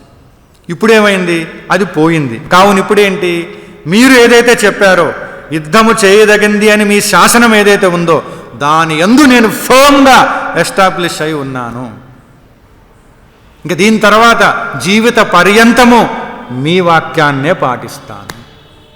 ఇంకా మళ్ళీ డౌటే అక్కర్లేదు, మీరు ఏది చెప్తే అదే. ఇంకా ఎందుకనంటే ఇంకా తెలిసిపోయింది, అది అర్థమైపోయింది. అది గీతా అధ్యయనం చేసేటటువంటి వారికి భగవత్కృప చేత తప్పక మోక్షఫలంగా పరిణమించేటటువంటి ఈ జ్ఞానం కలుగుతుంది అనేటటువంటి శాస్త్ర ఫలితం ఇక్కడ చెప్పడం జరిగిందనమాట. తప్పకుండా ఈ మోక్షఫలం సిద్ధిస్తుంది అనే శాస్త్ర ఫలితం ఇక్కడ తెలియజెప్పారు. ఇంకొకటి ఏమిటంటే ఇక్కడితో శాస్త్రార్థం సమాప్తమైంది అని మహాత్ములు అభిప్రాయపడతారు. ఇప్పుడు కురుక్షేత్రం నుండి వెనుదిరిగి మనల్ని అందరినీ తీసుకొని సంజయుడు ధృతరాష్ట్రుడి యొక్క మందిరం దగ్గరికి తీసుకొని వెళ్ళిపోతాడు దీని తర్వాత శ్లోకంలో. అంటే ఇప్పటిదాకా ఎక్కడున్నారు? అందరూ కురుక్షేత్రంలో ఉన్నారు. భగవంతుడైనటువంటి శ్రీకృష్ణ పరమాత్మ చెప్తున్నాడు, అర్జునుడు వింటూ ఉన్నాడు, సంజయుడు తెలియపరుస్తూ ఉన్నాడు. కనుక ఇప్పుడు మళ్ళీ అక్కడికి వెళ్ళిపోతూ ఉండి సంజయుడు ఆశ్చర్యాన్ని ప్రదర్శిస్తూ చెబుతూ ఉన్నాడు. సంజయ ఉవాచ ఇత్యహం వాసుదేవస్య పార్థస్య చ మహాత్మనః సంవాదమిమం అశ్రౌషం అద్భుతం రోమహర్షణం సంవాదమిమమశ్రౌషం అద్భుతం రోమహర్షణం. సంజయుడు తెలియజేస్తూ ఉన్నారు, నేను ఈ విధంగా మహాత్ముడగు వాసుదేవుని యొక్కయు అర్జునుని యొక్కయు ఈ రోమాంచకరమును విస్మయకరమును అగు సంభాషణమును వింటిని. అంటే ఎంత అద్భుతంగా ఉందయ్యా ఈ విషయము, నేరుగా అంటే అద్భుతంగా ఉన్నటువంటి విషయాన్ని నేను విన్నాను. అంటే సంజయుని వాక్యము ద్వారా ఈ శాస్త్ర పరిసమాప్తము అనేటటువంటి కథా సంబంధ ప్రదర్శనమునకై ఈ విధంగా తెలియపరచడం అనేటువంటి జరుగుతూ ఉంది. వాసుదేవుడు అర్జునుణ్ణి కూడా చాలా గొప్పవాడుగా అభివర్ణిస్తూ ఉన్నాడు ఇక్కడ. ఎందుకు అనంటే వినగలిగినటువంటి వాడు కదా. ఎవరి కోసం ఎవరిని నిమిత్తంగా తీసుకొని భగవానుడు చెప్తూ వచ్చారు. ఎలా ఉందయ్యా ఇది అనంటే మనం కొన్నిసార్లు కొన్ని మూడ్స్లోకి వెళ్ళినప్పుడు ఆ తన్మయత్వాన్ని పొందుతుంటాం. కొంతమంది కొన్ని విషయాలు చెబుతూ ఉంటే నిజంగా భగవంతుడే మన కళ్ళ ముందు ప్రత్యక్షమై చెబుతూ ఉంటే ఎలాంటి భావ స్పర్ధలోకి ఆ భావ ఉత్తేజంలోకి వెళ్ళిపోతాము, ఆ తన్మయత్వంలోకి వెళ్ళిపోతాము. అది మనం చూస్తూ ఉంటాం. కొందరు తెలియపరుస్తుంటే అట్లా ఉంటుంది. అది కొందరు పాడినప్పుడు కానీ, కొందరు చెప్పినప్పుడు కానీ, కొందరు గీతం ఆలపించినప్పుడు కానీ. అలాగా ఇక్కడ ఈ భగవద్గీతని తెలియజేసినటువంటి ఆ విషయం అంతా ఆయన చూస్తూ ఉంటే, ఆ వింటూ ఉంటే ఎంత అద్భుతంగా ఉంది. రోమాంచితం అయిపోయిందట ఆయనకంతా కూడా, విస్మయకరంగా ఉందట. ఎందుకంటే అన్బిలీవబుల్ హార్కులేషన్స్ అన్నీ ఆయన ద్వారా జరుగుతూ ఉన్నాయి ఆయన లోపలంటే అంత అద్భుతంగా ఉంది సంభాషణము. అసలు నిజంగా విన్నానా, ఏమిటిది అనేటటువంటి భావన భీష్మాచార్యుల వారికి కూడా అనిపిస్తుందట. ఇక్కడ ఇద్దరు మాడుకుంటూ ఉన్నారు. కొందరు చెప్తారు, ఇక్కడ నేను అక్కడైనా లేకపోయాను, నా పుణ్యం లేదు ఇక్కడ. ఎందుకంటే భగవానుడు అర్జునుడేమో సంసిద్ధంగా లేడు. భగవానుడు అక్కడ తీసుకుని వెళ్ళి మధ్యలో ఉభయోర్సేనయో మధ్య అని మధ్యలో నిలబెట్టి ఏదో చెప్తున్నారు. ఆయన చెప్తున్నారు, ఈయన వింటున్నారని అంటే ఎంత అద్భుతమైనటువంటి విషయం ఉండాలి. కొంతమంది చెప్తారు భీష్మాచార్యుడికి అనిపిస్తుందట, కనీసం ఆ గుర్రాన్నైనా కాకపోతుంది నేను, పోనీ బండి రథాన్నైనా కాకపోతుంది, రథ చక్రాన్నైనా కాకపోతుంది నేను, కనీసం అక్కడైనా నాకు తెలిసేది. కానీ నేను ఇక్కడ పడ్డాను, ఏమిటి నా ఈ విషయం, ఏమిటి నేను ఇలా అయిపోయానని భీష్మాచార్యుల వారు అంత బాధ. ఎందుకంటే భీష్ముడికి తెలుసు శ్రీకృష్ణుడు పరమాత్మే, తర్వాత విష్ణు సహస్రనామం చెప్పేది ఆయనే, విషయాలన్నీ వాసుదేవుడు ఈయనే, భగవంతుడు ఈయనే అని చెప్తారు కదా. అంటే ఆయన చెప్పేటప్పుడు నేను లేకపోతేనే. కానీ ఇక్కడ సంజయుడు అరే ఇంత అద్భుతమైనటువంటిది నాకు తెలిసిందే అనేటటువంటి ఆ కృతజ్ఞతాపూర్వకమైన భావాన్ని చెబుతూ తర్వాత శ్లోకంలో వ్యాస ప్రసాదాశ్రుతవాన్ ఏతద్గుహ్యమహం పరం యోగం యోగేశ్వర కృష్ణాత్ సాక్షాత్ కథయత స్వయం. నేను వ్యాసుని కృప వలన, ఎందుకంటే ఆ వ్యాసుల వారు గనక ఈ అనుగ్రహాన్ని ఈ అవకాశాన్ని ఇవ్వకపోతే వచ్చేది కాదు. ఇప్పుడు మనం చూస్తున్నాం కదండి, ఎక్కడో అవుతుంటే ఇక్కడి నుంచి చూస్తూ ఉంటారన్నీ. ఒకప్పుడు టీవీ అంటే తెలియదు, తర్వాత టీవీ అంటే తెలిసింది, ఇప్పుడు వెబ్కాస్ట్ అంటారు, లేకపోతే ఫేస్బుక్ అంటారు, లేకపోతే ఇంకేదో అంటారు. అక్కడ అవుతూ ఉంటే ఇక్కడ చూస్తూ ఉంటారు. మనకు పరికరాలు కావాలి. వారికి ఆ వ్యాస భగవానుల వారికి ఒక సంకల్పాన్ని ఆశీర్వచనం ఇస్తే ఎవడికి పడితే వాడికి వచ్చేస్తుంది, తెలిసిపోతుంది. యథార్థంగా ఈ అవకాశాన్ని ధృతరాష్ట్రుల వారికి ఇస్తారు వ్యాసుల వారు. అక్కడ ఏం జరుగుతుందో నువ్వు చూస్తావా అని అంటారు. అమ్మో నేను చూడలేను అంటాడు ఆయన. నేను చూడలేను, నా వల్ల కాదు అది చూడడము. నా పక్కన సంజయుడు ఉన్నాడు, ఆయన చూడగలిగితే ఆయన చెబితే నేను వింటాను అంటాడు. ఆయన చెబితే నేను వింటాను, నేను చూడలేను అంటే ఫిజికల్లీయే కాదు మెంటల్లీ కూడా ఈయన బ్లైండ్ అని గురుదేవులు అంటారు ఒక చోట. అంటే పోనీ అవకాశం అప్పుడైనా ఛాన్స్, ఎందుకంటే ఒక్కసారి కనుక అక్కడ ఏం జరుగుతుందో కనుక తెలుసుకుంటే ఒకే ఒక్క వ్యక్తికి అప్పుడు కూడా అవకాశం ఉందట దాన్ని ఆపడానికి. చివర్లో కూడా సంజయుడు చెప్తాడు, ఎందుకంటే ఈయనకే అవకాశం ఉంది ఆపడానికి, కానీ ఆపడు. ఎందుకంటే అంతగా వ్యామోహంలో, పుత్ర వ్యామోహము, అంతకుముందు నాకు రాజ్య పదవి నాకు దొరకలేదు, పాండవుడికి దొరికింది నాకు, అలాంటి ఫీలింగ్ ఒకటి, దానివల్ల ఇలాగ అయిపోయిందంటారు. అందుకని నేను వ్యాసుని కృప వలన ఆయన సంజయుడు వింటే, సంజయుడు చూసి నాకు చెప్తే నేను వింటానన్నారు గనక ఈ అత్యంత రహస్యము యోగతత్వము అగు గీతాశాస్త్రమును స్వయంగా వచించు యోగేశ్వరుడగు శ్రీకృష్ణుడి నుండి ప్రత్యక్షంగా విన్నవాడను. డైరెక్ట్ ఫ్రమ్ శ్రీకృష్ణ, వేరే వాళ్ళు కాదు.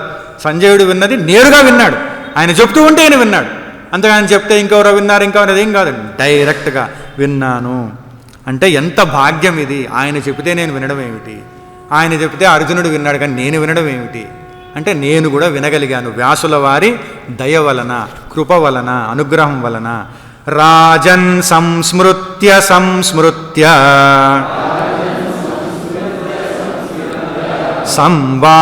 సంవాదమిమద్భుతం కేశవార్జునయోః పుణ్యం హృష్యామి చ ముహుర్ముహుః. ఓ రాజా, శ్రీకృష్ణార్జునుల యొక్క ఈ శుభకరమగు, విస్మయకరమగు, అద్భుతమగు సంభాషణమును తలచి తలచి మాటి మాటికి అనుక్షణము ఆనందిస్తూ ఉన్నాను. మనం కూడా అంతే కదండి, ఏదైనా అత్యద్భుతమైనటువంటి జరిగింది అనుకోండి, మళ్ళీ మళ్ళీ తలుచుకుంటాం, మళ్ళీ మళ్ళీ అనుకుంటాం, మళ్ళీ మళ్ళీ ఎంజాయ్ చేస్తూ ఉంటారు దాన్ని. మళ్ళీ చెప్పాలనిపిస్తుంది, ఇంకోళ్ళకి చెప్తాం, వేరే వాళ్ళకి చెప్తాం. ఎందుకంటే ఎన్నిసార్లు చెప్పుకుంటే అంత తన్మయత్వం ఏదో ఆ తెలియనటువంటిది. అంతెందుకండి, ఎవడన్నా తిట్టిపోతే కూడా మళ్ళీ మళ్ళీ అనుకుంటాం కదండి. మన మనసు అట్లా వదిలేస్తుందా ఏమన్నా? వేరే వాళ్ళు ఎంత అలా ఏదో ఈజీగా తేలిగ్గా తీసుకోండి, లైట్ తీసుకోండి, ఎందుకండి అలా అనుకుంటారు. మళ్ళీ మళ్ళీ రిపీట్ చేసుకొని చెప్పి బాధపడి మళ్ళీ బాధపడుతుంటారు. మంచి అద్భుతమైనటువంటి విషయం జరిగితే ఇంకంతకంటే ఏం కావాలి చెప్పండి. దాంట్లో ఏమిటందంటే స్వామి చిన్మయానందుల వారు చెప్తారు, ఏమిటయ్యా సంజయుడు చెప్పేది అంతర్లీనంగా ఎక్కడ అంటే, గీతాశాస్త్రాన్ని మరీ మరీ చదవాలి. Repeatedly, we have to read it again and again and reflect upon it repeatedly and continuously remember it. అంటే మరలా మరలా చదువు, మరలా మరలా తెలుసుకో, మరలా మరలా మననం చేయి, ఆ మననం చేసింది గుర్తుంచుకో అని ఆయన చెబుతూ ఉన్నారు ఇక్కడ. ఎప్పటి వరకు? నీ లోపల ఉండేటటువంటి ఆ వ్యక్తి పూర్తిగా మారిపోనంత వరకు, గీతా జీవన విధానంలోకి రానంత వరకు, until he doesn't come in to Gita way of life and living అంటారు స్వామి చిన్మయానందుల వారు. అంతవరకు మనం చదువుతూ ఉండాలి, వింటూ ఉండాలి, మననం చేస్తూ ఉండాలి, మననం చేసింది గుర్తుంచుకుంటూ ఉండాలి. అంటే ఎంత అద్భుతమైనటువంటి విషయం! ఏదైనా సరే ఆధ్యాత్మిక విషయం మనం తెలుసుకున్నామంటే మళ్ళీ మళ్ళీ తెలుసుకోవాలి, మళ్ళీ మననం చేయాలి, మననం చేసింది గుర్తుంచుకోవాలి. అదే కదా జరిగేది. స్వామి చిన్మయానందుల వారి యజ్ఞం అయిపోగానే చాలామంది అంతే మహానుభావుడు ఆ తేజస్సుతో, ఆ బ్రహ్మ వర్చస్సుతో, ఆ బ్రహ్మ అనుభూతితో చెప్తూ ఉంటే విన్నటువంటి వాళ్ళందరికీ ఇది ఎందుకు ఆగిపోవాలి, ఎందుకు ఇలానే ఉండిపోతే బాగుంటుంది కదా అని అనిపిస్తుండే. అయిపోయింది, మళ్ళీ ఎప్పుడు వస్తారని అనేవారు. అయితే స్వామి చిన్మయానంద గారు చెప్పారు, మళ్ళీ ఎప్పుడు వస్తారు ఏమిటి, నీ దగ్గరే ఉంటుంది, నువ్వే అనుకుంటూ ఉండు, నువ్వే తలుచుకుంటూ ఉండు, మళ్ళీ మళ్ళీ చదువుతూ ఉండు. ఆయన అనేక సార్లు రాస్తూ వెళ్ళారు. ఎవరన్నా గీతా బుక్లు అని అడిగితే దాంట్లో రాస్తారు, రీడ్, చదువు, ఇన్ని శ్లోకాలను చదువు, మళ్ళీ మళ్ళీ చదువు, మళ్ళీ మళ్ళీ మననం చేయి, మళ్ళీ మళ్ళీ తలుచుకో. ఎందుకంటే ఎన్నిసార్లు లోతుల్లోకి వెళితే అన్ని కొత్త విషయాలు నీకు ప్రకటితమవుతాయి, దర్శనమిస్తాయి. ఎందుకంటే ఒక్కొక్కసారి నువ్వు చెబుతూ పోతూ ఉంటే ఒక్కొక్క విషయం నీకు తెలుస్తుంది. నీ లోపల ఎంత పవిత్రత వస్తూ ఉంటే అంత నిగూఢమైనటువంటి విషయాలు నీకు తెలుస్తూ వస్తాయి. ఒకసారి చదివేశాను కదా అని కాదు, ఎన్నిసార్లు చదివితే నీ లోపల అంత మార్పు వస్తే అంత లోతుల్లో ఉండే విషయం దర్శనమిస్తుంది, ప్రకటితం అవుతూ వస్తుంది. అంత గొప్ప విషయాలు జరుగుతూ ఉంటాయి, అంత లోతుల్లోకి వెళ్ళడం జరుగుతూ ఉంటుంది. స్వామి తేజోమయానందుల వారు ఒకసారి చెప్పారు ఏమిటంటే, ఈ మధ్యకాలంలో కొన్ని సంవత్సరాల కిందట ఆయన వేదాంతం కోర్సు చేశారు. అంటే శిష్యులకి కొన్ని సంవత్సరాల పాటు చెప్పేటటువంటి వేదాంత అభ్యాసం అంతా చేయించారు, అన్ని శృతులు, అన్ని స్మృతులు, అన్నీ కూడా. అయితే ఆయన అన్నారు, చాలా ఏళ్ల కిందట కూడా నేను మొట్టమొదట కోర్సు చేశాను, చాలా ఏళ్ల కిందట, తర్వాత ఈ మధ్యకాలంలో చేశాను, ఇప్పుడు చేసిన నేను అప్పుడు చేసిన నేను కంటే వేరు అన్నారు. అంటే అటువంటి వారే ఇలా అంటే, మొట్టమొదట చేసిన నేనుకి ఇప్పుడు చేసే నేనుకి చాలా వేరు, మీరు అదృష్టవంతులు, ఇప్పుడు ఈ నేనుకు మీరు వింటున్నారు అన్నారు. అంటే ఇన్ని సంవత్సరాలు, అంటే 2 దశాబ్దాల తర్వాత మళ్ళీ చేశారు అనుకోండి. అయితే దాని తర్వాత ఏమిటి అని అంటే అంత మార్పు వస్తుంది లోపల. అదే మళ్ళీ కొత్త విషయం తెలియజెప్పుతుంది, అనుభూతి వేరు, ఆ లోపల ఉండే నిగూఢమైనటువంటి రహస్యం అన్ని కొత్తవన్నీ తెలిసి వస్తాయి. అంటే ఎప్పటికప్పుడు కొత్తదనం ఉంటుంది దాంట్లో.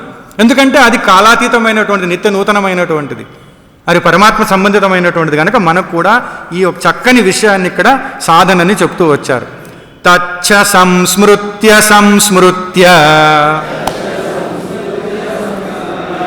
రూపమత్యద్భుతం హరిః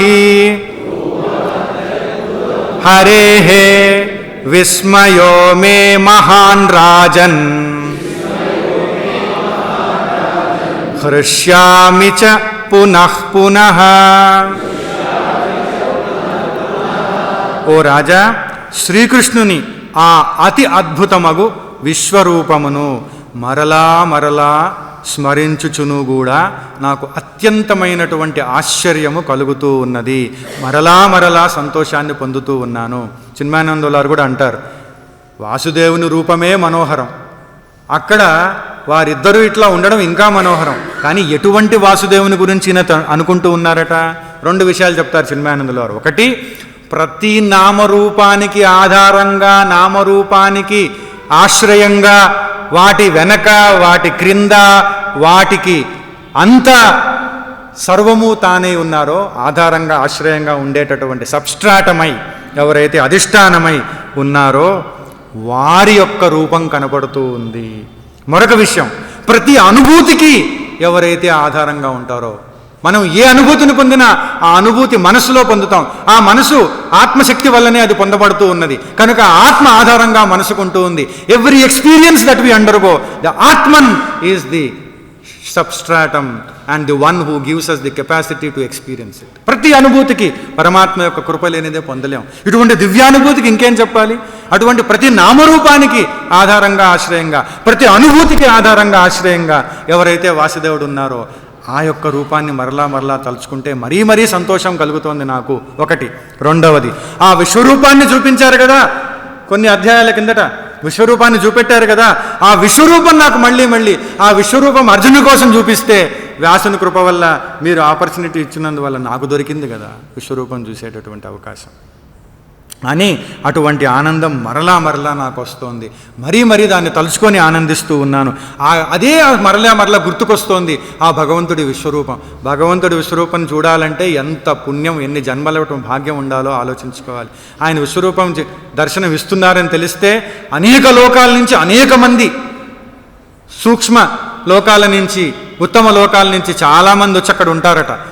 ఒక్కొక్కసారి కృష్ణుల వారి అనుమతి కూడా తీసుకున్నటువంటి వాళ్ళు ఋషులు, యోగులు, సిద్ధులు, గంధర్వులు, కిన్నెరులు, కింపరుషులు చాలా చాలా లోకాల్లో చాలామంది వచ్చి చూస్తారట. ఎందుకంటే చాలా రేర్గా ఉంటుంది ఆ విశ్వరూపం. నాది ఉంది కదా అని చూపెట్టుకుంటూ పోవడం కదా ఆయన, అవసరమైతేనే చూపెడతారు, దానివల్ల ప్రయోజనం ఉంటేనే తెలియపరుస్తారు. అంతా నాలోనే ఉంది చూసుకో అని చెప్పేసి సమస్తము చూపెట్టారు అర్జునుడికి. దీంట్లోనే ఉంది, ఏదైతే నీకు డౌట్లు ఉన్నాయో ఆ డౌట్లన్నీ తెలియపరుస్తూ విశ్వరూపంలో చూపెడుతూ వచ్చారు. ఎవరైతే వీళ్ళని జయించడం కష్టం, వీళ్ళు అసలు ఎప్పటికీ అజేయులు, వీళ్ళంటే నాకు డౌటు, వీళ్ళంటే నాకు భయం అనేవరకు అందరూ పోయినట్టుగా కనపడ్డారు అర్జునుడికి. అంత గొప్ప విశ్వరూపాన్ని చూపెట్టారు. అటువంటి రూపం నాకు కూడా మళ్ళీ తలుచుకుంటూ ఉంటే మళ్ళీ మళ్ళీ మనసులో తెలియవస్తూ ఉంది, ఎంత ఆనందం కలుగుతుందో అంటూ ఉంటారు. స్వామి చిన్మయానందుల వారు అంటారు ఇక్కడ, spiritual purity of head and heart, అదే యోగేశ్వరుడైనటువంటి శ్రీకృష్ణుడు. ఆధ్యాత్మిక శుద్ధత్వం, పరిశుద్ధత్వం దేనికి సంబంధించింది? హృదయానికి, మస్తిష్కానికి, రెండింటికి సంబంధించినటువంటి ఆధ్యాత్మిక పరిశుద్ధత్వమే యోగేశ్వరుడైనటువంటి శ్రీకృష్ణుడు. ఏ సమస్య వచ్చినా, ఏ పరిస్థితి వచ్చినా, ఎటువంటిదైనా సరే సంసిద్ధత, దీనిని నేను పరిష్కరించగలను, ఉత్సాహభరితమైనటువంటి సంసిద్ధత, ధైర్యంతో కూడుకున్నటువంటి సంసిద్ధతయే ధనుర్ధారి అయినటువంటి అర్జునుడు. I'm ready to meet any challenges that the life presents to me with courage and bravery అంటే అటువంటిదే ధనుర్ధారి అయినటువంటి అర్జునుడు. ఈ ఇరువురి గురించి సంజయుడు తెలియపరుస్తూ ఉన్నారు ఇక్కడ. యత్ర యోగేశ్వరః కృష్ణః యత్ర పార్థో ధనుర్ధరః తత్ర శ్రీర్విజయోర్భూతిః ధ్రువో ధ్రువా నీతిర్మతిర్మమ యత్ర యోగేశ్వరః కృష్ణః యత్ర పార్థో ధనుర్ధరః తత్ర శ్రీర్విజయోర్భూతిః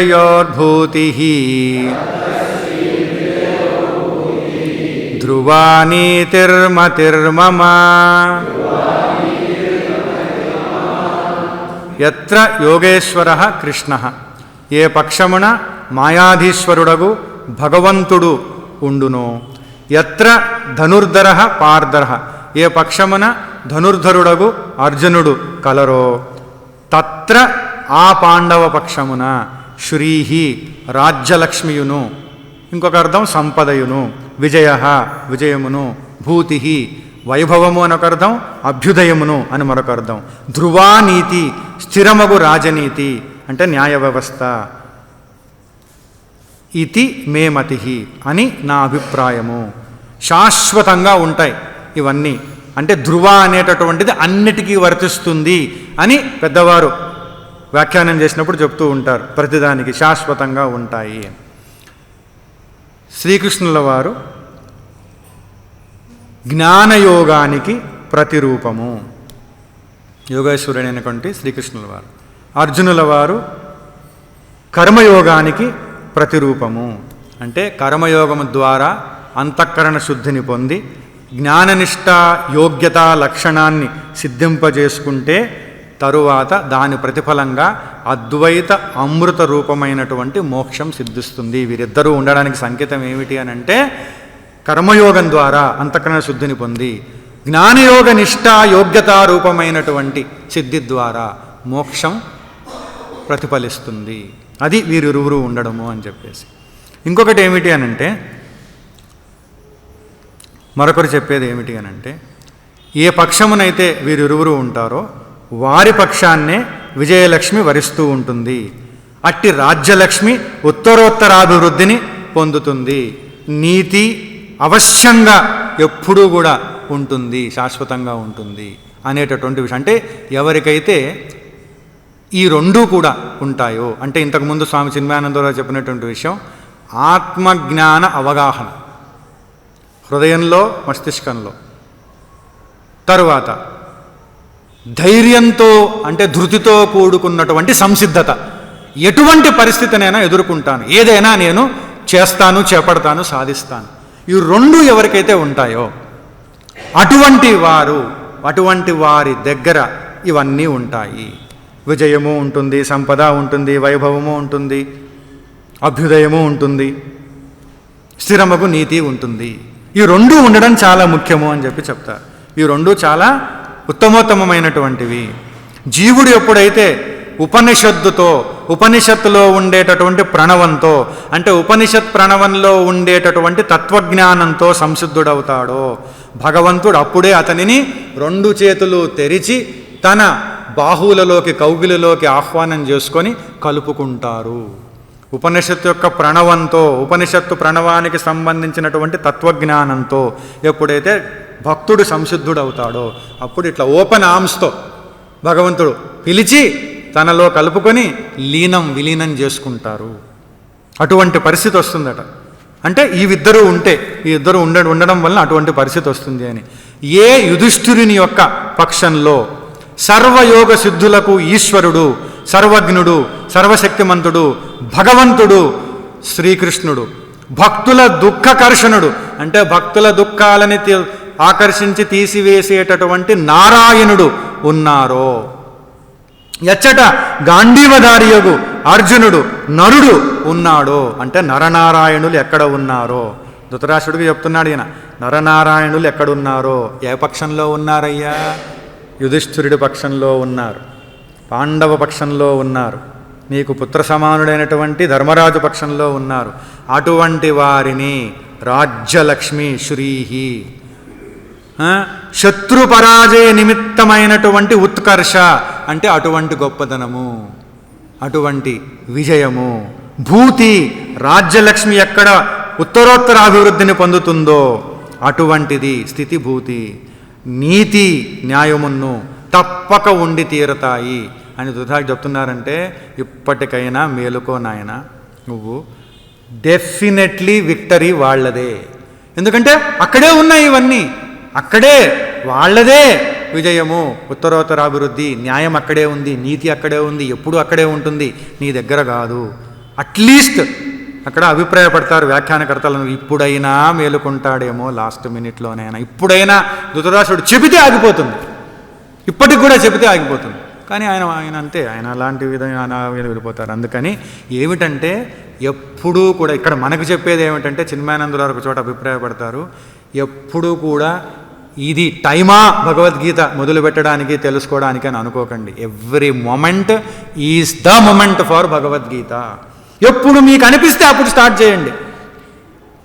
ఇప్పటికైనా అని ధృతరాష్ట్రుడు చెప్తున్నారంటే కనీసం ఈ లాస్ట్ మినిట్లోనైనా, అంటే మనం కూడా లాస్ట్ మినిట్ వచ్చే వరకు ఆగుదామని కాదు, అక్కడ ఎప్పుడు వస్తుందో తెలియదు, ఎట్లా వస్తుందో తెలియదు, ఎప్పుడు ఉంటుందో లేదో కూడా తెలియదు మనకి. ఈ విధంగా కనుక మనం ఎవ్రీ మొమెంట్ కూడా మనం అనుకునేటట్లయితే, ఇప్పుడు కూడా అనుకునేటట్లయితే, అప్పుడు మనకి ఏం చేసుకోవాలి, మనం ఇద్దరూ మన హృదయంలో ఉండాలి.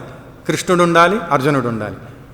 చిన్మయానందుల వారు అనేవారు ఒకప్పుడు తమాషగా, అంటే 2 ఫోటోలు పక్కన పెట్టేసుకోవడం కాదు, ఆ ఫోటో కూడా మంచిదే, దాంట్లో వైబ్రేషన్ కూడా ఉంటుంది, కానీ దాని యొక్క లెవెల్ కూడా ఉంటుంది, దాని ఎనర్జీ ఫీల్డ్ కూడా ఉంటుంది, కానీ అది వేరే విషయం. కానీ ఆ పుర్రలు ఎముకలు పెట్టుకునే దానికంటే అట్లా పనికిమాలినవన్నీ చాలామంది పెట్టుకుంటూ ఉంటారు.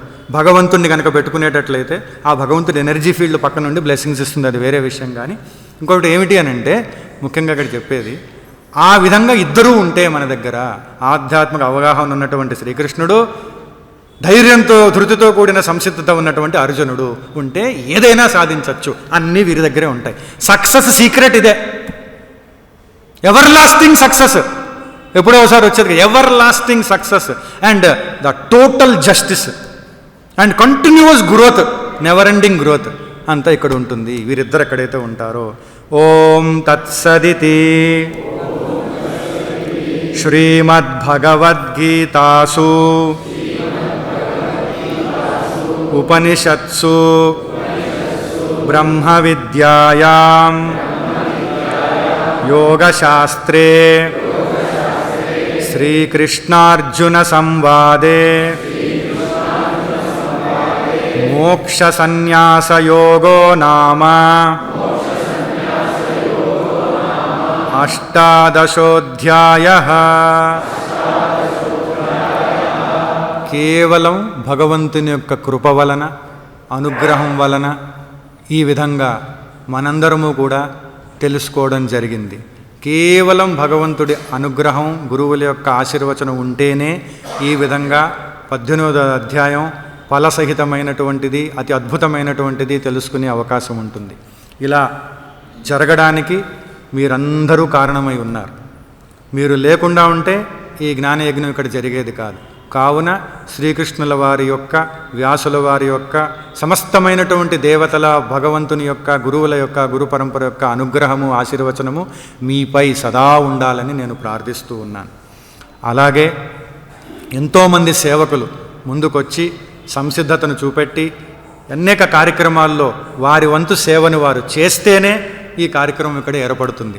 చిన్మయ మిషన్లోను, ట్రస్టులోను, అనేక రంగాలలోనూ, వివిధమైనటువంటి ఆ కార్యవర్గాల్లో ఉండేటటువంటి వారందరూ వారికి చేయగలిగినటువంటి సేవని చేశారు.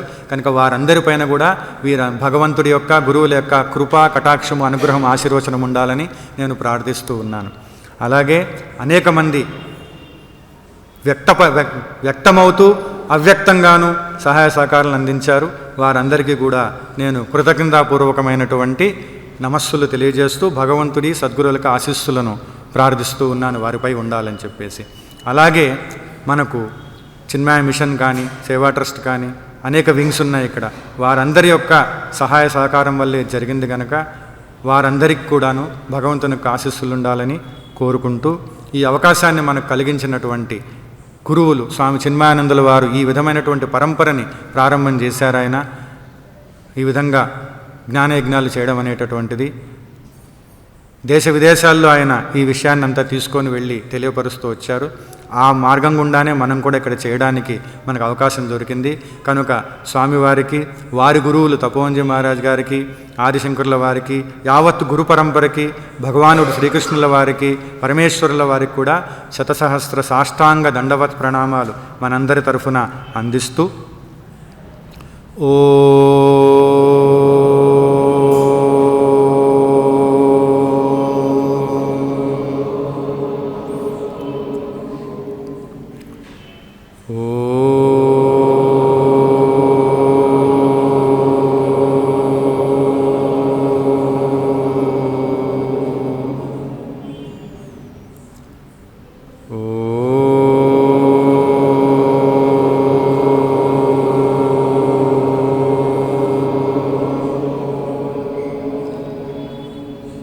सर्वे भवन्तु सुखिनः, सर्वे सन्तु निरामयाः, सर्वे भद्राणि पश्यन्तु, मा कश्चित् दुःखभाग् भवेत्। असतो मा सद्गमय, तमसो मा ज्योतिर्गमय, मृत्योर्मा अमृतङ्गमय। ॐ पूर्णमदः पूर्णमिदं पूर्णात् पूर्णमुदच्यते, पूर्णस्य पूर्णमादाय पूर्णमेवावशिष्यते। ॐ शान्ति शान्ति शान्तिः। हरिः ॐ। श्रीगुरुभ्यो नमः। श्रीपरमात्मने नमः। श्रीपरब्रह्मणे नमः। हरिः ॐ तत्सत्।